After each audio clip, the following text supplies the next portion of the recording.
बिस्मिल्लाहिर्रहमानिर्रहीम, अस्सलामुअलैकुम अस्सलामुअलैकुम Pakistan. Very good morning to all of you. कैसे हैं आप तमाम लोग? उम्मीद करती हूँ बिल्कुल खैर खैरियत से होंगे, ठीक ठाक होंगे। क्या हाल है, कैसे हैं आप लोग? ज़िंदगी कैसे गुजर रही है? उम्मीद करती हूँ कि सबकी ज़िंदगी, सबके दिन, सबकी रातें, सबकी सुबह और सबकी शाम बहुत प्यारी और बहुत खूबसूरत गुजर रही होगी। मैं हूँ आपकी होस्ट नुसरत मुगल, एक और नई सुबह के साथ आपको कहती हूँ वेलकम अपने प्रोग्राम में।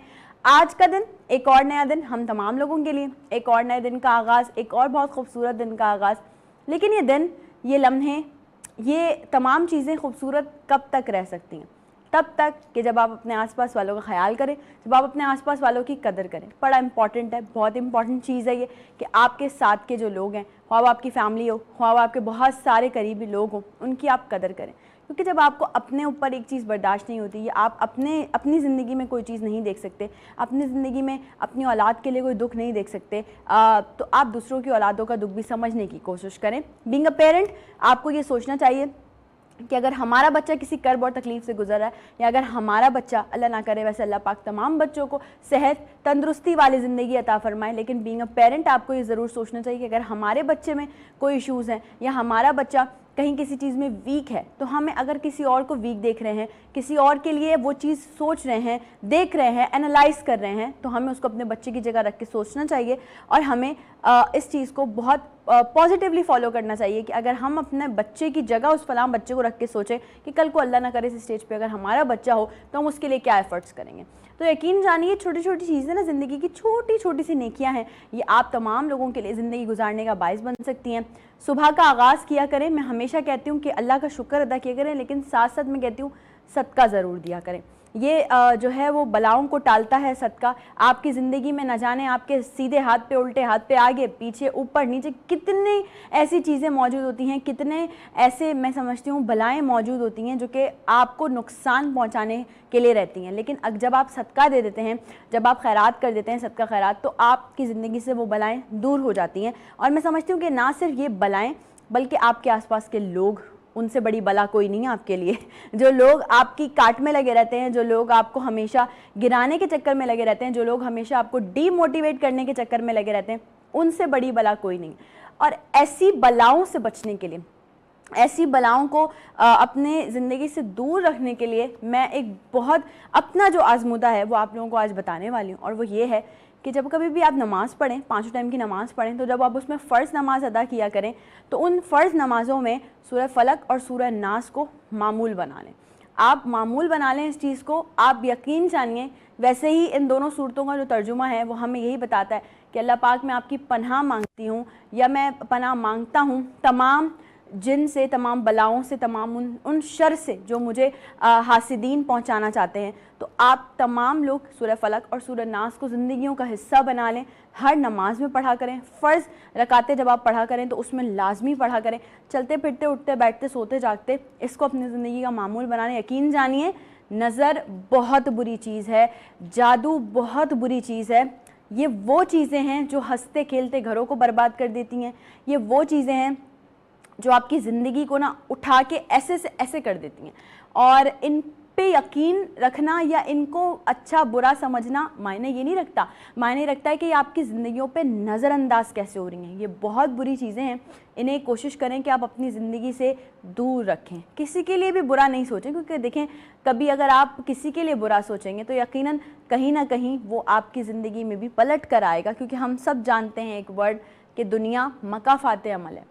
आपने अगर किसी के साथ बुरा किया है, आपने अगर किसी को तकलीफ़ पहुंचाई है, आपने अगर किसी को चोट पहुंचाई है, तो यकीन जानिए शायद कुछ वक्त के लिए अल्लाह पाक आपकी रस्सी को ढील तो ज़रूर दे देगा, लेकिन अल्लाह पाक की बारगाह में सब कुछ लिखा जा रहा है, सब कुछ नोटिस हो रहा है। सब पता है अल्लाह मियाँ को, सब पता है कि किस बंदे ने किसके साथ बुरा किया है, किसने किसकी दिल आज़ारी की है। अब दिल आज़ारी वाली जो बात आती है ना, मैं हमेशा आप लोगों से ये बात कहती हूँ कि कोशिश किया करें कि आपकी ज़ुबान आपके अखलाक की अक्कासी करती है, आपकी ज़ुबान आपके ख़ानदान की अक्कासी करती है। जब कभी भी मुंह खोला करें तो ऐसे खोला करें कि आप एक अच्छी पर्सनालिटी के मालिक हैं, दिखते अच्छा हैं, बोलते अच्छा हैं, पहनते अच्छा हैं। तो जब आप अपनी ज़ुबान से कुछ अल्फाज निकाला करें ना, तो कोशिश किया करें कि लोगों को उनसे कोई तकलीफ़ ना पहुँचे, लोगों को दिल आज़ारी ना हो, लोगों के मतलब खल्क़ खुदा जो है ना, यानी कि पूरी जो मखलूक है हमारी, उसका किसी भी सूरत में आपने दिल नहीं दुखाना है। क्योंकि जब आप किसी की दिल आज़ारी करते हैं, जब आप किसी का दिल दुखाते हैं, तो वो अगर उस शख्स ने सब्र कर लिया, देखिए पलट कर जवाब दे दिया तो बात हो जाएगी वहीं पर ख़त्म। यानी अगर वो आर्ग्यूमेंट कर रहा है या वो बहस कर रहा है तो यकीन करें वो बात हो जाएगी वहीं पे ख़त्म। लेकिन अगर उसने कर लिया जी सब्र, चुप हो गया, कुछ नहीं बोला, कोई जवाब नहीं दिया आगे से, लेकिन सिर्फ अपने दिल में मतलब वो बात भी निकाल दी भले दिल से, मैं समझती हूँ बहुत सारे लोग ऐसे होते हैं जो शायद लगा के बैठ जाते हैं, लेकिन बहुत सारे लोग ऐसे भी होते हैं कि शायद निकाल देते होंगे, 5 उंगलियाँ एक बराबर नहीं होती, तो वो मामला पहुंच जाएगा अल्लाह की बारगाह में। और फिर यकीन जानिए हम फिर ये कहते हैं ना, यार आज हमारे साथ ये हो गया, आज फलां काम नहीं हुआ हमारा, आज हम घर से निकले तो ये प्रॉब्लम आ गई, आज हम घर वापस गए तो ये प्रॉब्लम आ गई, आज हमारी कहीं से कोई मतलब एक समझते हैं जैसे लोगों के जो ऑफिस में जॉब करते हैं उनकी के लोगों की सैलरी आने वाली होती है कि भाई वो आपकी सैलरी नहीं आ रही, क्यों नहीं आ रही भाई? अब मसला ये है कि आप अपनी ज़िंदगी में बहुत कुछ छोड़ रहे हैं, आप अपनी ज़िंदगी में बहुत कुछ नज़रअंदाज कर रहे हैं जो दर हकीकत आपको समझ में नहीं आ रहा कि आप नज़रअंदाज कर रहे हैं, लेकिन आप करते हैं। गाहे बगाहे आप कुछ ना कुछ नज़रअंदाज कर देते हैं। आप अब कहीं ना कहीं अपनी माँ को नेगलेक्ट कर रहे होते हैं, कहीं ना कहीं अपने बाप को नेगलेक्ट कर रहे होते हैं, कहीं ना कहीं अपने हुकूक जो आपके जो हुकूकुल इबाद हैं, पड़ोसियों के हुकूक हो गए, आपने देखा है अक्सर लोगों का ये शेवा है, अक्सर लोगों का ये काम है, बाहर निकलेंगे अपने घर के आगे से अगर झाड़ू लगा रहे होंगे, सफाई कर रहे होंगे, तो कचरा बराबर वाले के दरवाजे के आगे कर देंगे। वो पड़ोसी है आपका, उसके आप पे उतने ही हकूक़ हैं जितने आपके घर वालों के हकूक़ हैं, बल्कि मैं समझती हूँ उससे ज़्यादा हकूक़ हैं। तो अगर आप ये कर रहे हैं तो ये बहुत गलत बात है। अब वो बाहर निकलेगा, अपने घर के बाहर कचरा देखेगा, उसे नहीं पता, उस वक्त तक उसे नहीं पता कि कचरा सीधे हाथ वाले मकान वाले ने फेंका, सामने वाले मकान वाले ने किया है, उल्टे हाथ वाले मकान, लेकिन उसके दिल से शायद कहीं ना कहीं कोई बात निकल आएगी, या देखिए मेरे घर के आगे कचरा रख दिया। अच्छा, कुछ लोग ऐसे हैं जिन्होंने इसको एक वो बना लिया कि आबाओ अजदाद से चलता आ रहा है तो हम भी करेंगे, कि बराबर वाले ने अगर इस घर के आगे कचरा कर दिया तो वो जब अपनी सफाई करेंगे वो आगे बराबर वालों के आगे कचरा कर देंगे।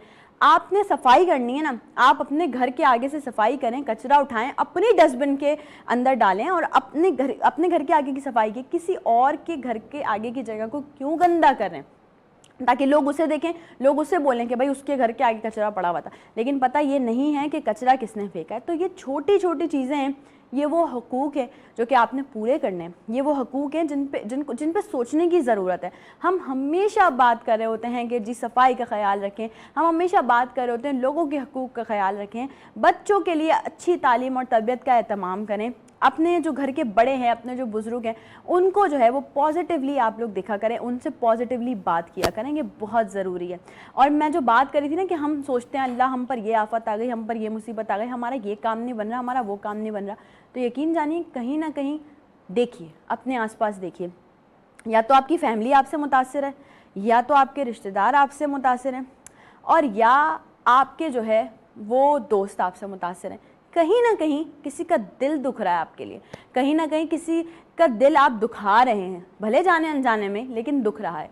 अगर ये चीज़ चलती रहेगी, अगर ये चीज़ कंटिन्यू रहेगी, तो फिर यकीन जानिए आपके जो बिगड़े हुए काम हैं कभी भी नहीं बन पाएंगे। कसूर आप हमेशा नसीब को देते रहेंगे, कसूर आप हमेशा किसी को देते रहेंगे। हम अक्सर कहते थे ना, यार आज फलां की शक्ल देख के घर से निकला था, आज फलां की शक्ल देख के मैं घर से निकला था, तो शायद इस वजह से मेरा कोई काम बिगड़ गया। ऐसा नहीं है, यकीन कीजिए ये सब कुछ नसीब का खेल है। नसीब पे बिल्कुल बिलीव रखना चाहिए कि अल्लाह पाक ने यकीनन कहीं ना कहीं कुछ ना कुछ रखा है, लेकिन मसला सारा ये है कि आप शायद कहीं ना कहीं किसी को निगलेक्ट कर रहे हैं, आप शायद कहीं ना कहीं किसी की दिल आज़ारी कर रहे हैं, आप शायद कहीं ना कहीं किसी का दिल दुखा रहे हैं, इस वजह से आपके बिगड़े हुए काम नहीं बन पा रहे हैं। आसपास देखिए, थोड़ा सा एनालाइज कीजिए, ज़िंदगी बहुत मुख्तसर सी है, हमें अपने अगले लम्हे का नहीं पता, तो कोशिश किया करें कि अगर आपकी फैमिली है, आपके घर वाले हैं, आपके दोस्त हैं, आपके अहबाब हैं, आपके कोलीग्स हैं, सबके साथ बिहेवियर अच्छा रखें, हुस्न अखलाक का मुजाहरा करें और अपने आप को ऐसी मिसाल बनाएं कि लोग अगर आप नहीं भी हो ना तो आपके पीछे आपकी बुराई ना हो, हमेशा आपकी अच्छाई हो। एक छोटी सी ब्रेक पे चलते, ब्रेक से जब वापस आएंगे तो मज़ेदार किस्म के कुछ गेस्ट हमारे साथ होंगे। आज का शो होने वाला है बहुत ज़्यादा स्पेशल, कुछ एंटरटेनमेंट पॉइंट ऑफ व्यू से भी आपके साथ चीज़ें शेयर करेंगे और साथ ही साथ कुछ आपको बताएंगे कि आपके सितारे क्या कहते हैं। तो शो आपने बिल्कुल मिस नहीं करना, शो को इसी तरह से देखते रहना है, कहीं मत जाइएगा। Will be right back after the short break.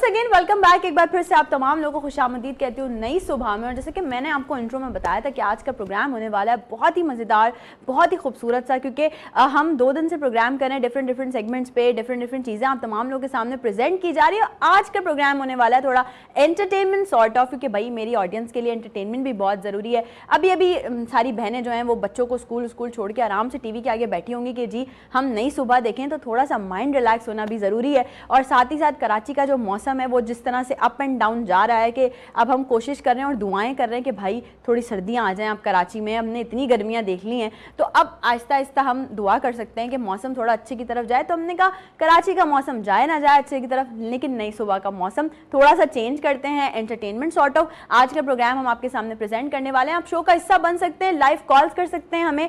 अगर आपने बात करनी है हमारे खूबसूरत से मेहमानों से तो ज़रूर आपने शो का हिस्सा बनना है और लाइव कॉल्स करनी है। अगर बात की जाए जो आप देख रहे हैं मुझे आज इतना खूबसूरत सा ड्रेस वेयर किए हुए, ये बहुत ही प्यारी हमारी डिज़ाइनर है जिनका ब्रांड है ट्रेडिशनल हब बाय शिजा बलोच के नाम से उनका ड्रेस है, बहुत ही प्यारा सा। Thank you so much शिजा for this beautiful attire. और ये आप लोग भी परचेज कर सकते हैं, आप लोग भी अपनी वार्डरोब का हिस्सा बना सकते हैं। आप लोग प्लीज़ शिजा से जाके ऑर्डर कीजिए, उनका ब्रांड है ट्रेडिशनल हब बाय शिजा। तो मेरे साथ इस वक्त on my right hand side में पहले इंट्रोडक्शन कराऊंगी, एक ऐसी पर्सनैलिटी मेरे साथ मौजूद है जिन्हें आप सब लोग बहुत अच्छे से जानते हैं, प्यार देते हैं, उनका काम सराहते हैं। और मैं समझती हूँ कि जब प्रोडक्शन लाइन की बात आती है, एक बंदा जो प्रोडक्शन में होता है ना वो डिफरेंट जगहों पे काम कर सकता है और डिफरेंट प्लेटफॉर्म से अपने आप को मनवा सकता है। तो उन्होंने भी ऐसा किया है, अब चाहे होस्टिंग हो या चाहे जो है वो एक्टिंग हो, और अब माशाल्लाह से एसोसिएट डायरेक्टर यानी कि जो डायरेक्शन फील्ड है उसमें भी वो काम कर रहे हैं। आज नई सुबह का हिस्सा है, हमारे साथ मौजूद हैं ज़ुएब लतीफ़। अस्सलाम वालेकुम। वालेकुम सलाम। वेलकम टू नई सुबह, कैसे हैं आप? बहुत अच्छे माशाल्लाह। और मैंने जैसे कहा कि प्रोडक्शन लाइन में जब इंसान होता है तो कुछ प्लेटफॉर्म्स पे काम कर सकता है, इसको ज़रूर हम आगे कंटिन्यू करेंगे, आपसे पूछेंगे। लेकिन on my left hand side 2 लोग मौजूद हैं एक ही नाम वाले और मैं ये आप लोगों से ज़रूर कहूँगी, एक को तो आप पहले भी हमारे शो में देख चुके हैं जो कि म्यूजिशियन है। कोई भी सिंगर अगर हमारे पास आता है या कोई भी सिंगर कहीं भी जाता है परफॉर्म करने, बीइंग अ सिंगर मुझे इस बात का पता है कि हम अधूरे हैं भाई। लाइव गाने वाले लोग म्यूजिशियंस के बगैर जो है वो बिल्कुल अधूरे होते हैं और ये थोड़ा सा हमारे लिए समझें एक प्लस पॉइंट है। हम जो लोग लाइव गाते हैं वो लोगों को बहुत ज़्यादा अच्छे से इंटरेक्ट भी कर सकते हैं, हम लोगों को अच्छे से ग्रैब भी कर सकते हैं बनिस्बत उनके जो ट्रैक वाले लोग हैं। और मैं हमेशा से कहती हूँ कि मुझे कहने में कोई शर्म नहीं, कोई आड़ नहीं है कि ना हम ट्यूनर वाले हैं ना हम ट्रैक वाले हैं, हम लाइव गाने वाले लोग हैं। तो इसी तरह से एक बहुत अच्छे वर्सटाइल आर्टिस्ट मेरे साथ इस वक्त नई सुबह के सेट पर मौजूद हैं जो कि बहुत ही अच्छे सिंगर हैं। जब वो गाएंगे अपनी आवाज़ का जादू बिखेरेंगे हमारे शो में तो आप तमाम लोग ज़रूर महसूस होंगे। कामरान जाफरी। अस्सलाम वालेकुम कामरान। वालेकुम सलाम नुसरत, मैं बिल्कुल ठीक। आप सुनाएं। You are also welcome. अच्छा, सबसे पहले आपको बहुत बहुत मुबारक हो। इतना खूबसूरत प्रोग्राम आप लेके चल रही हैं, मैं बहुत अरसे से देख रहा था और मुझे भी आपने कहा था, मेरी मतलब माई प्लेजर कि मैं आज आपके प्रोग्राम में शामिल हूँ, बहुत अच्छा लग रहा है। हाँ, मैं थोड़ा सा मतलब बहुत ज़्यादा जल्दी में था, वरना मैं डेफिनेटली आपके लिए कुछ लेकर आता। आप आ गए हमारे लिए, फिलहाल मुबारकबाद आपको फिलहाल यही बहुत है, आप आ गए हमारे लिए। अच्छा, जैसे मैं बात कर रही थी, मैंने कहा कि भाई म्यूजिशियन के बगैर सिंगर अधूरा है, तो इस वक्त मेरे साथ एक बेहतरीन one of the finest guitarist of Pakistan music industry, अगर मैं कहूँ तो गलत नहीं होगा, हमारे साथ मौजूद हैं कामरान मुगल। अस्सलाम वालेकुम। आपको भी खुशामदीद एक बार फिर से नई सुबह। आज आपके प्रोग्राम में कामरानियां होने वाली हैं इंशाल्लाह, वो रोज ही होती हैं अल्हम्दुलिल्लाह, लेकिन आज शायद थोड़ा ज्यादा होगी। जो बातों का आगाज आपसे करते हैं, सबसे पहले क्या चल रहा है आजकल, क्या क्या प्रोजेक्ट्स हैं जो लाइन में? आजकल तो फ़िलहाल एक्टिंग जो है वो फोकस एक्टिंग है, क्योंकि लास्ट प्रोजेक्ट मैंने एज एसोसिएट डायरेक्टर किया था, उसके बाद अब ये है कि मैं वेब सीरीज़ शूट कर रहा हूँ, साथ साथ में कि एक्टिंग भी मेरी चल रही है। अच्छा, web series as a actor कर रहे हैं या डायरेक्टर कर रहे हैं? एज ए डायरेक्टर कर रहा हूँ। क्या बात है भाई, मैं एक टाइम में एक काम करता हूँ ताकि फोकस आपका Focus उसी पे बिल्कुल रहे। ऐसे ही जबरदस्त। अच्छा, क्योंकि आजकल का दौर है सोशल मीडिया का, हम इस बात से डिनाई नहीं कर सकते बिल्कुल भी। लोग देखते हैं बड़ा, आजकल मैं समझती हूँ कि सैटेलाइट पर वो चीज़ें प्रॉपर नहीं दिखाई जा सकती जो आप सोशल मीडिया पे दिखाए जा बिल्कुल सकते हैं, लेकिन किसी ना किसी चीज़ की अगर पॉजिटिव साइड है तो उसकी नेगेटिव साइड भी। आप क्या समझते हैं कि सोशल मीडिया का पॉजिटिव और नेगेटिव यूज़ इस वक्त हमारी यूथ पे किस तरह से असरअंदाज हो रहा है? देखें, यूथ डिपेंड करता है इंसान के खुद के ऊपर। अब जिस तरह से मैं वेब सीरीज शूट कर रहा हूँ वो एक NGOs की हैं और उसमें हम इतने पॉजिटिव मैसेजेस को लेकर जा रहे हैं ताकि इसमें पब्लिक को अवेयरनेस हो, जिसमें ख़वातीन पर जुल्म के हिसाब से है, और जो मैरिज ब्यूरोज़ जो आजकल काम कर रहे हैं, मैरिज ब्यूरोज़ में जिस तरह से वो गलत तरीके से लड़कियों को जो है वो रिश्ते करवा दिए जाते हैं चंद पैसों की लालच में, तो आजकल मैं NGOs के साथ मिलकर इस तरह की चीज़ों को हाईलाइट कर रहा हूँ ताकि लोगों में अवेयरनेस आए, ख़वातीन जो है वो इस तरह के लोगों से बच सकें। तो कोशिश यही होती है कि अच्छी स्टोरीज पे काम करें जिसका सर और पैर हो। आजकल आपको पता है कि बहुत ज़्यादा ग्लैमर की तरफ चला गया है मुआशरा जो है, उनका फोकस यही होता है कि अब वेब सीरीज ऐसी भी आ रही हैं जिसमें डांस पार्टीज चल रही हैं और बस वो ग्लैमर दिखा रहे हैं, लेकिन मैं स्टोरी पे काम करता हूँ, मेरी कोशिश होती है कि स्टोरी पे करें। और जब मैं शूट कर रहा होता हूँ तो फिर मेरा फोकस शूट पर होता है, और जिस स्टोरी को मैं शूट कर रहा होता हूँ मैं उसमें एक्टिंग कभी भी नहीं करता। ओके, अच्छा, इसकी वजह? इसकी वजह ये कि फोकस फिर एक चीज़ पर होना चाहिए आपका। अगर मैं डायरेक्शन कर रहा हूँ, अगर मैं अपने सीन, अगर इट मीन्स कि अगर मेरा सीन शूट कर रहा है और मेरे साथ कोई मेरा असिस्टेंट है वो मेरा सीन शूट कर रहा है, मैं सेटिस्फाई नहीं हो पाता। ये सबसे बड़ा इशू है। ये थोड़ा सा होता है। तो मैंने जिन डायरेक्टर्स के साथ काम किया है, जो मेरे उस्ताद हैं, मैं उनका जिक्र भी अगर कर दूं, शाहिद शफात उनका नाम है, और इस वक्त उनका सबसे बड़ा प्रोजेक्ट दुनियापुर चल रहा है, और बहुत मेरे समझ लें कि डांट डांट के उन्होंने मुझे गालियां दे के माशाल्लाह से डायरेक्टर बनाया, और मैं उनका शुक्रगुजार हूँ। वो मेरे उस्ताद हैं, मैं उनकी हमेशा कदर करूँगा, और उनसे मैंने ये सीखा कि जब आप डायरेक्शन कर रहे हो तो फिर आपका फोकस डायरेक्शन पर होना चाहिए। एज ए एक्टर अगर आप काम कर रहे हैं तो फिर आपका फोकस एक्टर पर होना चाहिए। वो सही बात है, आपका डबल माइंडसेट हो जाता है, फिर आप किसी भी एक चीज को भी प्रॉपर परफॉर्म नहीं कर पाते। बिल्कुल ऐसे। और ये अच्छी बात है आपने जो की कि आप उन टॉपिक्स पे काम कर रहे हैं बेसिकली जो मुआशरे का इस वक्त जो लोग ट्रैप हो जाते हैं, लेडीज को ट्रैप कर लिया जाता है, या मैं समझती हूँ जेंट्स को भी कभी कहीं ना कहीं ट्रैप हो ही जाते हैं वो, तो ये अच्छी बात है, लोगों में अवेयरनेस होना बहुत ज़रूरी है। कामरान, करियर का आगाज़ कैसे हुआ और ये सफ़र कितना लंबा है? करियर का आगाज़ बहुत अच्छा सवाल है और बहुत पुराना सवाल है। बता दें सबको कि आप 40-50 साल के। कैरियर का आगाज़ बेसिकली देखें, कैरियर जब आपके पास गॉड गिफ्ट होता है तो समझें कि आपके कैरियर का आगाज़ हो गया। आगाज़ तो हमने स्कूल लाइफ से ही शुरू कर दिया था, मतलब नातें वगैरह, सूफियाना कलाम वगैरह, ये सब चीज़ें स्कूल लाइफ से स्टार्ट किया था।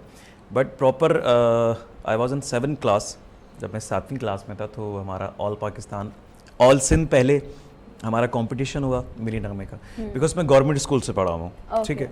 गवर्नमेंट लेवल पर ऑल सिंध जो है वो कंपटीशन हुआ, जिसमें ये यहाँ मिनवाला स्कूल है गवर्नमेंट, तो यहाँ से मैंने विन किया अल्हम्दुलिल्लाह। फिर ऑल पाकिस्तान कंपटीशन हुआ तो उसमें मैंने विन किया। ग्रेट। ये वतन तुम्हारा है तुम पास बाएं के। तो बस उसके बाद से आस्ता आस्ता शौक़ जो है वो होता रहा, फिर सुन के गाते रहे, फिर देखते रहे, फिर बहुत अरसा मैंने शौकिया इस चीज़ को स्टेज पे परफॉर्म किया, तो ये मेरा स्टार्ट था। कितनी लंबी जर्नी है, अभी कितना टाइम हो गया फील्ड में? आई थिंक मुझे टाइम प्रॉपरली इस फील्ड में आए हुए तो आई थिंक 12 से 15 साल तो हो गए प्रॉपरली। और मतलब वो अगर हम बात करें शौक तो आपको पता है बचपन से, जैसे मैंने पहले बता दिया था आपको कि वो बचपन से ही आपके अंदर एक जरासीम होता है।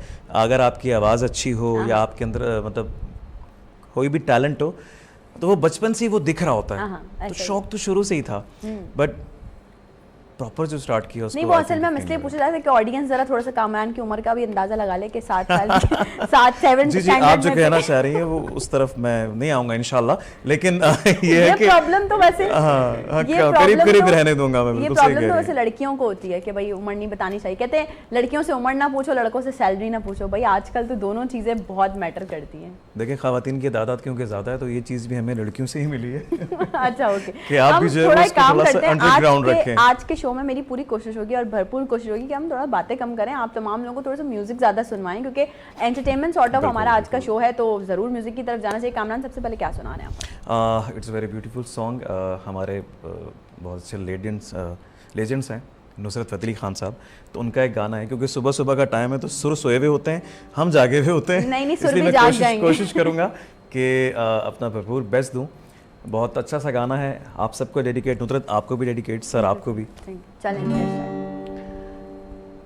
किन्ना सोना तेनू रब ने बनाया, किन्ना सोना तेनू रब ने बनाया, दिल कर वेखदा रवां, किन्ना सोना तेनू रब ने बनाया।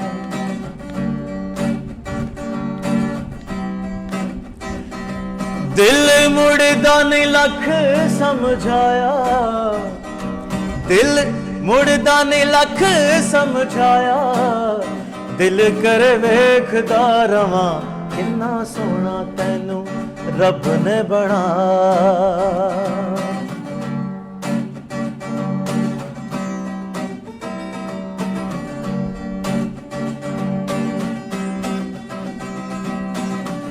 दिल विच तेरा प्यार वसा के वेखी जाना कोल बिठा के,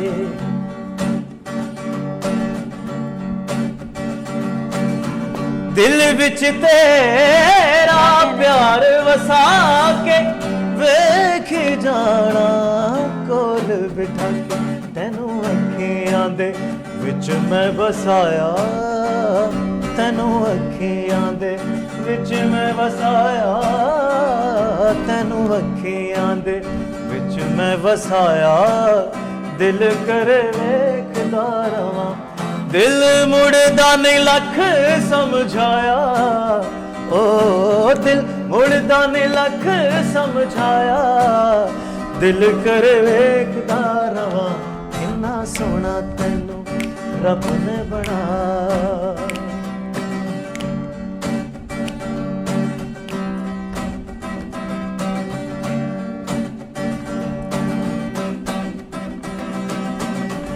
प्यार तेरा है जिंदगी मेरी, करनी है मैं पूजा तेरी,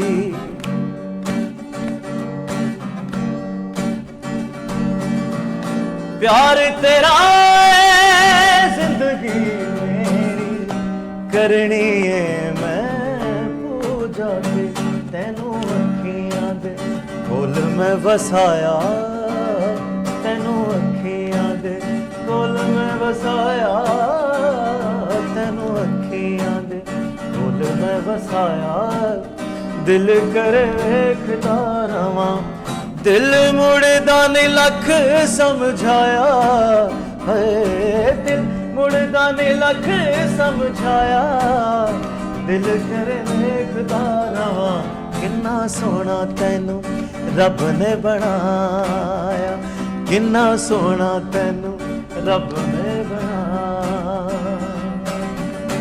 थैंक यू वेरी मच। क्या बात है, क्या कहने। और मैं, आपने तो हमें सबको डेडिकेट किया, मैं डेडिकेट करती हूँ ये गाना अपनी प्यारी प्यारी सिस्टर्स को जो उस पार मुझे देख रही हैं, क्योंकि मैं हमेशा कहती हूँ कि हर इंसान अपने आप में बहुत खूबसूरत है, बस आपको अपने आप को पहचानने की देर है। अच्छा जी, ऑडियंस के लिए मेरे पास एक मज़े की बात है जो मैं करने वाली हूँ, वो ये कि इस वक्त हमारी स्क्रीन पर नंबर है जो कि ऑन एयर होगा, और आप लोगों ने करनी है लाइव कॉल्स। कामरान से कोई भी रिक्वेस्ट हो गाने की, पाकिस्तानी गाने की, क्योंकि अपना प्रमोट करना है भाई, और पाकिस्तान की चीज़ों को आप खुद प्रमोट नहीं करेंगे तो कोई बाहर से आके नहीं करेगा। तो पाकिस्तानी किसी भी सॉन्ग की अगर रिक्वेस्ट है आपकी तो आप लाइव कॉल्स कीजिए, शो का हिस्सा बनिए, शो में बात भी कर सकते हैं, और कामरान से अगर कोई भी रिक्वेस्ट है किसी भी गाने की तो ज़रूर बताइएगा। कामरान, ये मैं समझती हूँ जो आप बीच बीच में छोटी छोटी हरकतें ले रहे थे या नोटेशन चेंज कर रहे थे, कि सिर्फ हमारे उस पार बैठे हुए बहुत सारे वो लोग समझ सकते हैं जो कि म्यूज़िक से वाकई ओरिजिनली रिलेट करते हैं। मैं अभी बात करी थी इंट्रो में, जैसे मैंने आपको कहा कि आजकल का दौर थोड़ा सा चेंज हो गया। Exactly. हम आ गए हैं ट्रैक की जानिब, ठीक है, कहीं ना कहीं नेसेसरी है, होता है ट्रैक, हम ट्रैक की जानिब आ गए। हम ट्यूनर बेसिकली हमारे लिए एक टूल है जो कहीं ना कहीं हम प्रॉपर कुछ चीज़ों को सेट करने के लिए यूज़ कर सकते हैं, हमने ज़िंदगी का हिस्सा बना लिया। और इससे न जाने बहुत सारे ऐसे लोग, ये दो हाथ मेरे माजरत के साथ, बहुत सारे ऐसे लोग जिन्हें ABCD नहीं पता म्यूजिक की सिंगर बने बैठे हैं। क्या कहना चाहेंगे? बिल्कुल सही कह रही। कुछ लोग तो ऐसे भी हैं जो ट्यूनर होने के बावजूद भी निल्ड हैं उनको ट्यूनर के अलावा बहुत ज़्यादा पूरी लाइफ ट्यून करने की ज़रूरत है उनके। कुछ लोग ऐसे भी हैं, लेकिन ये है कि आपने बिल्कुल सही कहा है कि असल में हमारी आवाम भी ऐसी है जिसका कुछ भरोसा नहीं है, वो कभी भी कुछ भी पसंद करके बैठ जाती है। ठीक है, और जहाँ तक आपने बात की ट्यूनर की, तो मुझे तो ट्यूनर इतना अच्छा नहीं लगता है, क्योंकि मेरी कोशिश होती है कि मैं अपनी आवाज़ में ही, अपनी ही ट्यून से जो है वो अपने आप को ट्यून करूं, तो ये ज़्यादा बेहतर रहता है। लेकिन आजकल जो ये दौर आ गया है ट्यूनर का, ये आप बिल्कुल सही कह रही हैं, बल्कि यहाँ पाकिस्तान में तो 70% ऐसा है कि हर कोई ट्यूनर लगवा रहा है, हर कोई ट्यूनर लगवा रहा है। और जिसको नहीं भी गाना आता है, शौक़ तो आपको पता है ना कि वो शौक़ तो बस वॉशरूम से स्टार्ट होता है और पता नहीं कौन से रूम में जाके ख़त्म होता है। शौक़ तो ऐसा है कि शौक़ का कोई मोल नहीं है। हाँ। लेकिन मैं ये चाहूँगा, बल्कि आप सबको भी ये कहना चाहूँगा कि अगर आपको शौक़ है तो प्रॉपर इसको आप सीखें। एग्जैक्टली। आप यहाँ पे एकेडमीज़ भी हैं, बहुत अच्छे अच्छे उस्ताद हैं सिखाने के लिए, आप सीखें और उसके बाद जब आप आएंगे इस फील्ड में तो आपको खुद मज़ा आएगा। हाँ, ये बहुत अच्छी बात है, और ये तो मैं हर फील्ड के लिए कहती हूँ। आप किसी भी फील्ड में आगे जाना चाहते हैं, चाहे वो डायरेक्शन हो, चाहे वो प्रोडक्शन की कोई भी फील्ड हो, चाहे वो सिंगिंग हो, एक्टिंग हो, मॉडलिंग हो, डांसिंग हो, मतलब म्यूजिक फील्ड हो, कुछ भी हो, आपको पहले ABCD पता होना जरूरी है। जाहिर है, जब आप स्कूल में जाते हैं, जब तक आप A to Z याद नहीं करेंगे तब तक आप कोई सेंटेंस कंप्लीट नहीं कर सकते। तो किसी भी चीज़ में आगे बढ़ने के लिए आपको उसकी बेस प्रॉपर पता होना जरूरी है। यही चीज़ मैं ज़ुएब आपसे ज़रूर पूछना चाहूँगी, शायद आप कुछ कहना भी चाह रहे थे। मैं बिल्कुल, देखें, सबसे खूबसूरत बात ये है कि हम सब एक ही फील्ड के हैं। हाँ, और होस्टिंग मैंने ऐसे की है कि समझ लें मैं पूरे पाकिस्तान में होस्टिंग करने का इजाज़त है, और मैं कंपनीज़ मेरे साथ माशाल्लाह पैनल्स में जिनके साथ मैं करता हूँ, और सिलेक्टेड कंपनीज़, मतलब मैं बहुत ज़्यादा नहीं करता। और आपको पता है कि वही अभी बिहाइंड द सीन जब हमारी बात चल रही थी तो सबसे बड़ा इशू बजट्स का होता है कि अफोर्ड नहीं कर, कंपनीज अफोर्ड नहीं कर पाती ना। तो ये जो चीज़ है ये मैंने शोबिज़ में भी देखी है। अब सिंगिंग एक प्रोफेशन है, एक्टिंग एक प्रोफेशन है। लोग इसको फन की तरह लेते हैं, वही वाली बात, बाथरूम से शुरू किया और बस वो कहते हैं कि हम सिंगर बन जाएं। ऐसा नहीं है, इसके लिए प्रॉपरली सीखना पड़ता है। सिंगिंग की एकेडमीज हैं, इसी तरह एक्टिंग की एकेडमीज हैं। आपके पास ज़बरदस्त कराची में एकेडमीज हैं, आप सीखें आए प्रोफेशन। मेरे पास, मैं ऑडिशन ले रहा था एक ड्रामे के, तो सुर्ख चांदनी सीरियल थी हमारी, तो उसके मैं ऑडिशन ले रहा था, तो बहुत से लोग आए मेरे पास, सर मेरे 2 मिलियन फॉलोअर्स हैं टिकटॉक पे, मेरे 3 मिलियन। जब मैं उनको स्क्रिप्ट देता था, आप यकीन करें कि हवा निकल जाती, नहीं बोल पाते, नहीं बोल पाते। मैंने बोला यार आप 2 मिलियन फॉलोअर्स मेरे पास लेकर आए, मेरे 1000 भी नहीं है, और मैं यहाँ बैठकर आपको ऑडिशन। तो मैंने बोला फन एक अलग चीज है, ये प्रोफेशन है यार, आप इसको सीख कर आओ, और बहुत अच्छा प्रोफेशन है, इसका फ्यूचर है, आप आए इसमें काम करें। इसी तरह सिंगिंग में भी है, अगर आपके अंदर टैलेंट है, आपकी आवाज़ अच्छी है, आप इसको सीख कर आए करें। लेकिन मोस्टली ऐसा होता है लोग सीरियस नहीं होते, बस वो हड़ाउड़ी कहते हैं ना। मैं उसको हड़ाउड़ी का नाम नहीं देती, मैं उसको कहती हूँ हमारे आजकल के लोग हैं शॉर्टकट के चक्कर। शॉर्टकट का सीन है कि वो ये समझते हैं कि रात को हम कोई वीडियो अपलोड करें या रात को हम कुछ काम करें और सुबह हम स्टार बन जाएं। ऐसा नहीं होता, पापड़ बेलने पड़ते हैं, मेहनत लगती है। बिल्कुल। फिर सबसे बड़ी बात ये, लोग कदर नहीं करते। अब आप, अगर आपको एक इवेंट मिल रहा है एज अ सिंगर, आपके पास कॉल आती है, आपने अपनी डिमांड की मेरी ये फीस है, उसके बाद आपको 40 फोन करवाएंगे। यार ये बड़ा चक्कर है यार, क्या छेड़ दिया ज़ुएब। बड़ा ये होता है यार। मैं असगर हमारा पाकिस्तान का स्टार है, उसने मुझे बहुत इवेंट्स दिए, मेरा बहुत अच्छा पेयर बन गया था उसके साथ। मैं सखर, मीरपुर, बहुत इवेंट मैंने उसके साथ किए। हाँ, असगर हैदराबाद के, तो वो सिंगर जो है, तो सिंधी जो है, कॉमेडी जो है, बड़े हमारे पाकिस्तान का एक फखर है, और बड़ा उन्होंने नाम रोशन किया पाकिस्तान का। और हम अपने, मैं हमेशा वीनस पे बात करती हूँ, वीनस एंटरटेनमेंट पे, कि we are belong to Urdu media, लेकिन हमने ये बैरियर ख़त्म कर दिया है। हमारे इस चैनल पे, हमारे इस नई सुबह में जो है वो हर लैंग्वेज से ताल्लुक़ रखने वाला इंसान आता है, और असगर से भी हम कॉन्टैक्ट में हैं इंशाल्लाह। बहुत जल्दी आप असगर को भी देखेंगे। असगर मेरा भाई है इंशाल्लाह, बहुत मैं इसका शुक्रिया भी अदा करता हूँ असगर भाई आपका। आपने मुझे बहुत अच्छे अच्छे इवेंट्स दिए, तो मेरा पेयर उनको अनाउंसमेंट करने का इतना अच्छा बन गया था कि असगर मुझे मोस्टली ज़्यादातर उसने बड़ी कंपनीज भी मुझे दी इवेंट्स के लिए, तो हमने पेयर बना के हम सखर तक, मुल्तान तक काफ़ी आगे तक गए। तो बहुत अच्छा लगता है जब हम अपनी फील्ड में काम कर रहे होते हैं। और अब आ जाते हैं सिंगिंग के ऊपर। बहुत से लोग, जब मैं अनाउंसमेंट कर रहा होता हूँ स्टेज पर, और इत्तेफाक ऐसा हुआ है कि हमारा ज़ाहिर एक बहुत बड़ा मुल्क है, बहुत बड़े, कराची भी बहुत बड़ा है, शहर बहुत बड़े बड़े हैं, तो बहुत से लोग कहते थे यार आप सिंगिंग क्यों नहीं करते। फिर वही बात मैं कहता हूँ कि मैं एक काम करता हूँ, मैं होस्टिंग करता हूँ, तो मैं सिंगिंग नहीं करूँगा।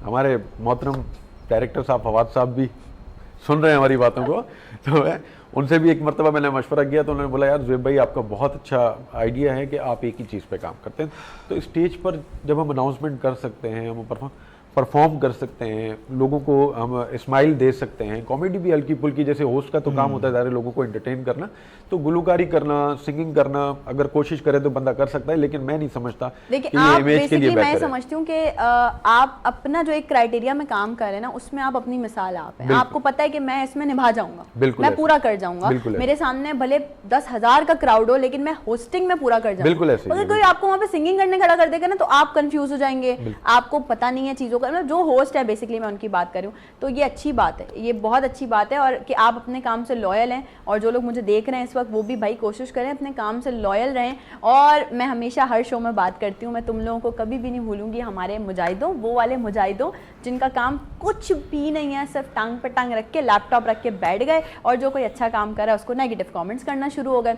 तो आप लोग प्लीज़ कोशिश किया करें कि अगर किसी के साथ मिलके कंधे से कंधा मिला के काम नहीं कर सकते तो कोशिश करें कि अपनी ज़बान भी बंद रखें, उनके लिए बैड बाइटिंग ना करें। छोटी सी ब्रेक है, ब्रेक पे चलते हैं, ब्रेक से वापस आएंगे, आपको दोबारा से ज्वाइन करेंगे। Don't go anywhere, we'll be right back after the short break.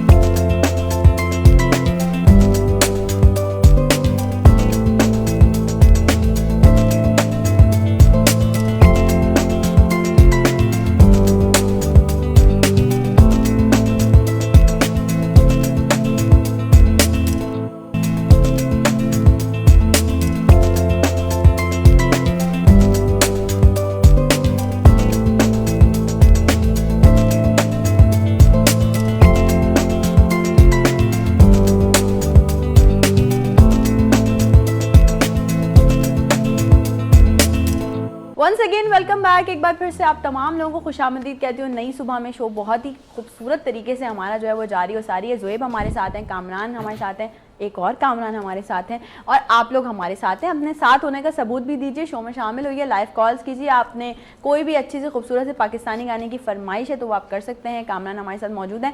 Zuaib basically उनका ताल्लुक होस्टिंग से भी है, डायरेक्शन से भी है। तो ज़ुएब मैं आपसे ज़रूर जानना चाहूँगी, जैसे अभी हमने सिंगिंग की बात की, तो मैं समझती हूँ ये वाली जो डायरेक्शन वाली फील्ड है ये ज़्यादा टाइम टेकिंग है, एक्टिंग की फील्ड टाइम टेकिंग है, ठीक है ना। आप पूरा एक दिन लगा के आप चीज़ें शूट करते हैं।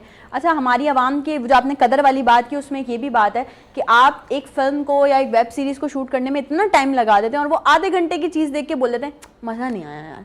तो मतलब ये हमारी आवाम को अवेयरनेस है, अब तो सबको पता है कि भाई शूट्स में टाइम लगता है, 10 चीज़ें होती हैं, पूरी टीम बिल्डअप करनी पड़ती है, सबको लाइन अप करना पड़ता है, सब आते हैं अपना टाइम देते हैं, लेकिन फिर भी जब इस तरह की आवाज़ कानों में आती है तो उसको कैसे हम मैनेज करते हैं? देखिए, पब्लिक की जो ओपिनियन होती है उसको ऑब्वियसली उसकी रिस्पेक्ट करनी पड़ती है हमें, और नेगेटिव भी लोग मोस्टली तो खैर नेगेटिव ही होते हैं, क्योंकि लोग अपनी राय जो है वो एक कमेंट के जरिए दे देते हैं। ऐसा ही है। लेकिन उन्हें पता नहीं है कि बिहाइंड द सीन जो लोग काम कर रहे होते हैं उनकी एफर्ट्स कितनी होती हैं इसके अंदर। Actor just like a job है, एक्टर आता है अपनी जॉब के हिसाब से, सुबह 10 बजे 11 बजे उसका कॉल टाइम है, अगर वो आता है, और फिर उसके बाद वो शाम को 7 बजे 8 बजे 9 बजे उसके सीन अगर कम है ज़्यादा हैं तो हद मार के 10 बजे 12 घंटे जॉब की तरह वो काम करके चला जाता है। अब जो डायरेक्शन का जो शोबा है वो इस तरह है कि जो एसोसिएट डायरेक्टर होते हैं, जो मैं था एसोसिएट डायरेक्टर, तो हमें मुश्किल से 4 से 5 घंटे सोने के लिए मिलते हैं। सबसे पहले हमें जाना होता है, एक्टर्स को लाइन अप करना होता है, सीन तैयार करने होते हैं, फिर डायरेक्टर को हमने हर चीज़ परफेक्ट देनी होती है। उसके बाद फिर हम सबसे एंड में घर जाते हैं, हमें यहाँ से ऑफिस जाना होता है, डेटा कॉपी करवाना होता है, उसको कंपाइल कराना होता है, हाथ के हाथ इसको 2 घंटे हमें उसमें चाहिए होते हैं। फिर हमारी जो ट्रैवलिंग होती है तो हमें तकरीबन 2 बज जाते हैं, फिर खाना खाते हैं, फ्रेश होते हैं, सोते 4-5 घंटे सोने के मिलते हैं। 4-5 घंटे। तो ये इतनी टफ फील्ड है कि मैं आपको बता नहीं सकता। अगर कभी एक्टिंग, मैंने बिल्कुल एक्टिंग से मेरा ताल्लुक है, मैंने एक्टिंग काफ़ी की है, लोगों ने मुझे काफ़ी पसंद भी किया है। और एक ज़माना था जब मैं शोज़ करती थी, मतलब एज ए एक्टर काम करती थी, तो आई वाज लाइक कि ठीक है बहुत टफ है लेकिन मुझे करना है। और जो पब्लिक से जब आपको प्यार मिल जाता है ना, एक बार आपको कहते हैं ना चस्का लग जाता है ना, तो फिर आप नहीं छोड़ते एक्टिंग की फील्ड को। और सबसे मज़े की चीज़ इसमें ये होती है कि जो निचले दर्जे का जो स्टाफ होता है, जैसे कि असिस्टेंट डायरेक्टर है, एसोसिएट तो चले फिर बेहतर हो जाता है। जब मैं असिस्टेंट था, जब मैं असिस्टेंट डायरेक्टर से आया था, तो वो कहते हैं ना कि जब डायरेक्टर अगर एक्टर को डांट दे तो फिर एक्टर जो अपना गुस्सा उतारते हैं वो फिर निचले दर्जे के स्टाफ पे उतारते हैं, सारी भड़ास उनके ऊपर निकलती है। तो बिल्कुल ऐसा होता है, लेकिन एक्टर्स की रिस्पेक्ट करनी होती है, ऑब्वियसली बड़ी मेहनत करके वो आते हैं। लेकिन वही बात है कि जो असिस्टेंट होते हैं वो भी एसोसिएट बनते हैं, फिर इन फ्यूचर वो भी डायरेक्टर बन जाते हैं, मोहब्बतें हो जाती हैं, फिर अच्छे रिलेशंस बन जाते हैं। मेरे साथ भी कुछ एक्टर्स के साथ ऐसा हुआ कि शुरू में बड़ी तू मैं हुई, अच्छा मेरे अंदर थोड़ी बर्दाश्त कम थी, तो लेकिन क्या है कि फिर वो जब नेक्स्ट प्रोजेक्ट में मैं एज ए एसोसिएट आके उन्हें मिला और तो बहुत अच्छा लगा। फिर वेब सीरीज़ में जब एज अ डायरेक्टर शूट करा था एक एक्टर को, तो फिर उसके साथ तो बड़ा मज़े का, फिर यार मैंने तुम्हें बड़ा कुछ बोला तो मैंने बोला सर ऐसा होता है, हमारे लिए सीखने का मौका होता है, ऐसी बातें हम सीख रहे होते हैं चीज़ों को। तो देखें डांट डपट जो होती है इस फील्ड के अंदर वो आपको बहुत कुछ सिखाती है, बहुत कुछ सिखाती है। मेहनत करनी चाहिए, बर्दाश्त करनी चाहिए, मेहनत करने से बहुत कुछ। और हमें ना इन चीज़ों को पॉजिटिवली देखना चाहिए कि शायद कहीं ना कहीं इसमें हमारी भलाई है। जैसे मैंने अपनी ऑडियंस के साथ भी शेयर किया, मैं बताती चलूँ एक बार फिर से कि मैं जब बहुत नई इस फील्ड में आई थी तो आई वाज लाइक, मतलब मुझे नहीं पता था कि बेसिकली हारमोनीज क्या होती हैं, कॉर्ड्स क्या होते हैं, सुर ताल क्या होता है। तो मुझे एक स्टूडियो पे बुक किया गया था और उन्होंने मुझे कहा कि यार आप एक काम ये करें कि आप जाएँ वोकल बूथ में और गाना गाएँ। आई वाज लाइक, मैंने गाया और मैंने कोई 26 रीटेक्स दिए थे, उसके बाद जाके मैंने गाना प्रिपेयर किया, मतलब पूरा हो गया था। तो जो म्यूज़िक प्रोड्यूसर था ना, ही वाज लाइक ये 4 महीने की सिंगर है, इससे ज़्यादा नहीं गा पाएगी। सही। मैं बहुत नई थी उस वक्त फील्ड में। आफ्टर 4 इयर्स मैं गई, उन्होंने मुझे बुक किया बाकायदा पेमेंट पे, मैं उस वक्त मैंने फ्री ऑफ कॉस्ट किया था। और मैं जब गई तो मैंने जाके वोकल बूथ के अंदर गई, उन्होंने मुझे कहा अब वो बहुत शर्मिंदा कि मैं तो एक इस तरह से एक एटीट्यूड में एक बात कर चुका था। 4 साल बाद मैंने उनके म्यूजिक स्टूडियो में जाके गाना गाया, एक टेक में गाना किया, ओके बाहर निकली तो मुझे कहते हैं बस हो गया। मैंने कहा नहीं सर, आपने मुझे एक चैलेंज दिया था, आपने मुझे कहा था कि इसको हारमोनीज करना नहीं आती, इसको कॉर्ड्स नहीं पता, इसको सुर नहीं पता, अब आप मुझसे हारमोनीज करवाएं। ये इन 4 सालों में मैंने सीखा है, ये इन 4 सालों में मैंने ऑब्जर्व किया। तो अगर मैं वहाँ डीमोटिवेट हो जाती तो मैं आज आप लोगों के सामने ऐसे नहीं बैठी होती। बिल्कुल तो बस यही बात है सारी। और रीटेक्स की जो टेंशन है वो नहीं लेनी चाहिए। मोस्टली लोग जो है वो रीटेक्स की टेंशन लेते हैं, नए आर्टिस्ट जो आते हैं वो कहते हैं कि यार रीटेक्स होंगे तो डायरेक्टर बेइज्जती करेगा। मोस्टली क्या होता है कि जो बड़े डायरेक्टर्स होते हैं वो बहुत ज़्यादा पोलाइट होते हैं। जितना बड़ा डायरेक्टर होगा वो जूनियर आर्टिस्ट को उतना ही सपोर्ट करके चल रहा होता है। बेटा कोई बात नहीं, बेटा कोई बात नहीं, आप 10 रीटेक ले। अच्छा नए नवेले जो डायरेक्टर्स आते हैं ना वो बहुत ज्यादा हाइपर हो रहे होते हैं, यार आपसे कुछ नहीं हो रहा। अच्छा बड़ा एक्टर अगर उसके सामने होगा वो 50 रीटेक लेगा, कोई बात नहीं सर। तो जूनियर एक्टर्स जो होते हैं उन्हें बड़ा सपोर्ट करना चाहिए। इसी तरह आपने हमारी फील्ड में, आपकी फील्ड में, चाहे वो होस्टिंग का शोबा हो, चाहे वो गुलकारी का शोबा है, सपोर्ट करना चाहिए। लेकिन उन्हें सपोर्ट करना चाहिए जो सीखना चाहते हैं, जो सीखना चाहते हैं उन्हें सपोर्ट करना चाहिए। अलग से कह दे उन्हें। कुछ लोग होते हैं ना सबके सामने आपकी इंसल्ट कर दिया, कुछ बोल दिया, तो फिर वो बेचारा वैसे ही अंदरूनी तौर पे सीखा हुआ नहीं होता, वो और दब जाता है। बिल्कुल ऐसा ही है। अलग से प्यार से समझाना ये बहुत। मैंने जिस डायरेक्टर के साथ काम किया तो आप यकीन करें, मैंने भी उनका जिक्र भी किया, तो बहुत आउटडोर शूट हमारा बहुत ज्यादा था हमारी सीरियल में ना। आउटडोर तो 200 300 लोग हैदराबाद में हम शूट करने चले गए। हैदराबाद का क्राउड तो ऐसा ही है, शूटिंग देखी इकट्ठे हो जाते हैं। कराची में इतना माहौल नहीं है, कराची के लोग आदि हैं इस चीज़ के। तो 200-300 लोगों के दरमियान में मेरे मुंह पे स्क्रिप्ट मारना मेरा फर्स्ट प्रोजेक्ट था असिस्टेंट डायरेक्टर। ज़ुएब की बात जरूर कंटिन्यू करेंगे। कॉल है हमारे पास, देखते हैं कौन है और कहाँ से। हेलो जी, अस्सलाम वालेकुम। अस्सलाम वालेकुम। वालेकुम अस्सलाम। कौन और कहाँ से बात कर रही हैं? मैं आयशा बात कर रही हूँ फ्रॉम कराची से। आयशा बात कर रही है कराची से। आयशा कैसी हैं आप? मैं बिल्कुल ठीक हूँ, नजर आती है। आप कैसी हैं? मैं बिल्कुल ठीक ठाक। आप बताइए कैसी चल रही है जिंदगी? आज का दिन कैसे स्टार्ट हुआ है? अच्छा सा स्टार्ट हुआ होगा यकीनन। जी बिल्कुल, आप बहुत अच्छी लग रही हैं। आप आती है, आपको देखते हैं हमारा दिन अच्छा गुजरता है। अरे thank you so very much. आज के शो में हमारे साथ ज़ुएब हैं जो कि एक्टर हैं, कामरान हैं जो कि सिंगर हैं। कोई फरमाइश करना चाहेंगी? जी मुझे सिंगर से करने की सॉन्ग गा लिया जाए। जी कौन सा सॉन्ग? ओएसटी अहदे वफा का। अहदे वफा का? जी चलें ठीक है, हम कामरान से कहते हैं। और मुझे आपसे बात करनी थी कि आप अपने शो पे एक्ट्रेस को बुलाएं। ठीक है, ओके, ज़रूर हम आपकी राय को मद्देनजर रखेंगे, ज़रूर बुलाएंगे हम बाकी सबको भी जिनको आप लोग देखना चाहते हैं। Ayesha thank you so very much for calling. अपना बहुत सारा ख्याल रखिएगा। अल्लाह हाफ़िज़। Thank you. Kamran request prepare कर लीजिएगा, ठीक है ना? हम ब्रेक के बाद शामिल कर लेंगे, कोई इशू नहीं है। लेकिन हाँ ज़ुएब आप अपनी बात कंटिन्यू कीजिए प्लीज़। तो डायरेक्टर्स जो थे वो मेरे जो डायरेक्टर थे उन्होंने मुझे स्क्रिप्ट मारा, पब्लिक के बीच में गालियां दी। अच्छा मैं बर्दाश्त करते आप यकीन करें जब उस डायरेक्टर के साथ मेरा 3rd प्रोजेक्ट था ना तो मैं उनकी ज़रूरत बन गया था। उन्होंने प्रोडक्शन को कहा कि मुझे ज़ुएब चाहिए। क्या बात है। और उसके बाद अल्लाह ने बड़ी इज़्ज़त दी। फिर मैं जो है बस उनके साथ काम करता रहा। आखिरी प्रोजेक्ट जैसा कि मैंने बताया था आपको, मैंने किया सुर्ख चांदनी। सुर्ख चांदनी से पहले दिल मोम का दिया, फिर खसारा किया और बहुत अच्छा काम किया। अब ये है कि डायरेक्शन की तरफ फोकस है इंशाल्लाह। और इंशाल्लाह हम आपको आगे डायरेक्शन में बहुत ब्राइट देख रहे हैं इंशाल्लाह। बहुत सारे प्रोजेक्ट्स हैं जो कि हम कोशिश करेंगे कि वीनस फैमिली का अब आप हिस्सा बन गए, तो यहाँ भी कुछ ना कुछ आपका हम स्टार्ट करवाएं, कुछ करवाएं, कोई चीज़ हो, कोई कोलैब प्रोजेक्ट करें हम साथ मिलकर ना। और मैं ये बात जुहेब की बात से कंटिन्यू ज़रूर करूंगी कि देखें, आप कोशिश करें कि आपके सेट पे जितने भी लोग हैं, ख्वाह वो आपके कैमरामैन हैं, आपके एसोसिएट्स हैं, असिस्टेंट्स हैं, या वो आपका स्पॉट है। देखिए, सबसे ज़्यादा आपके सेट पे आपकी जो मदद कर रहा होता है ना, वो होता है आपका स्पॉट बॉय। वो आपको पानी भी पिला रहा होता है, वो आपके कपड़े भी प्रेस करके दे रहा होता है, वो आपका सामान भी उठा रहा होता है। तो मैं समझती हूँ सबसे ज़्यादा आपको रिस्पेक्ट और सबसे ज़्यादा ख्याल आपको अपने स्पॉट का करना चाहिए, और अपने जितने भी जूनियर आपका क्रू है उसका भी ख्याल करना चाहिए। और जो जूनियर आर्टिस्ट हैं, जो नए बच्चे लड़के लड़कियाँ हैं, जो कि बाकी सीखने की वजह से, जैसे ज़ुएब ने भी कहा, आना चाह रहे हैं या जिनको शौक़ है इस फील्ड में आने का, उन्हें सपोर्ट ज़रूर करें। अब हमेशा अपने सीनियर्स की रिस्पेक्ट करनी चाहिए और जूनियर्स को सपोर्ट करना चाहिए। ये दो चीज़ें ज़िंदगी का हिस्सा बना लें। तो कामरान, ये बात आप कैसे समझते हैं कि हमेशा सीनियर्स की रिस्पेक्ट करनी चाहिए, जूनियर को सपोर्ट करना चाहिए?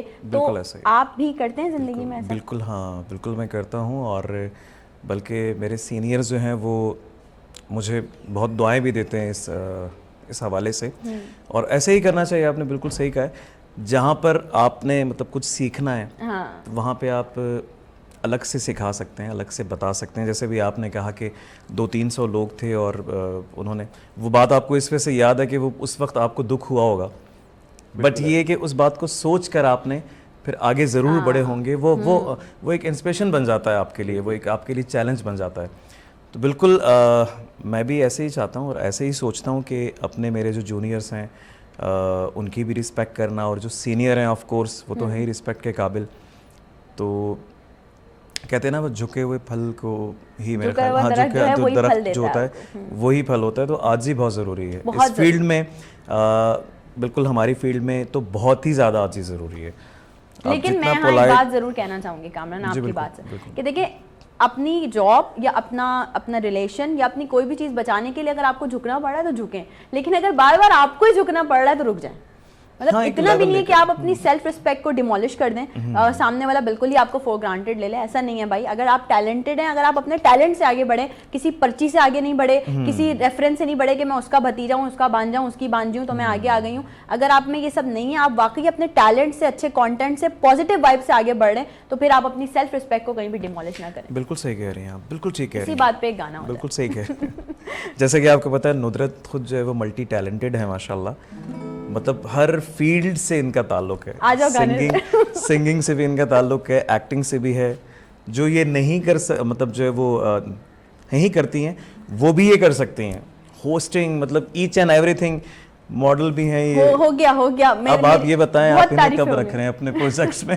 नहीं ऐसी बात, मैंने इसी बहाने हम भी आपको ज्वाइन करेंगे। और हमें भी अगर वेनस टीवी का कोई इंशाल्लाह प्रोजेक्ट होगा तो उसकी हीरोइन फिर यही होनी चाहिए। आए भाई, चलो भाई, ये ऑन एयर हमने कह दिया, लाइव कह दिया। कामरान, गाना कौन सा सुना रहे हैं आप हमें? क्या ऐदे वफा हम अभी कर सकते हैं या ब्रेक के बाद करेंगे? ब्रेक के बाद करेंगे, थोड़ा प्रिपेयर कर लें। एक खूबसूरत सा गाना है, तो आप सबको डेडिकेट।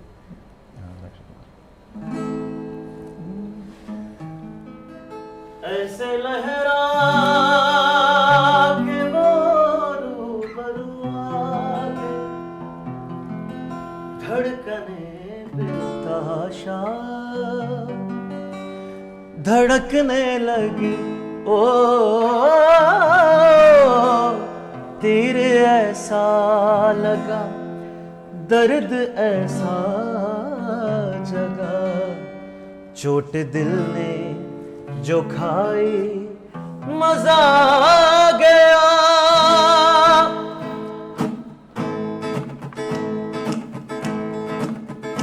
मेरे रश्क़े कमर तूने पहली नजर, मेरे रश्क़े कमर तूने पहली नजर, जब नजर से मिलाई मजा आ गया। मेरे रश्क़े कमर तूने पहली नजर, मेरे रश्क़े कमर तूने पहली नजर, जब नजर से मिलाई मजा आ गया, जब नजर से मिलाई मजा आ गया।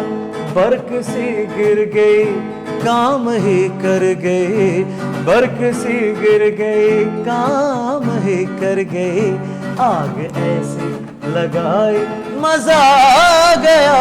मेरे रश्के कमर तूने पहली नजर जब नजर से मिलाई, मजा आ गया।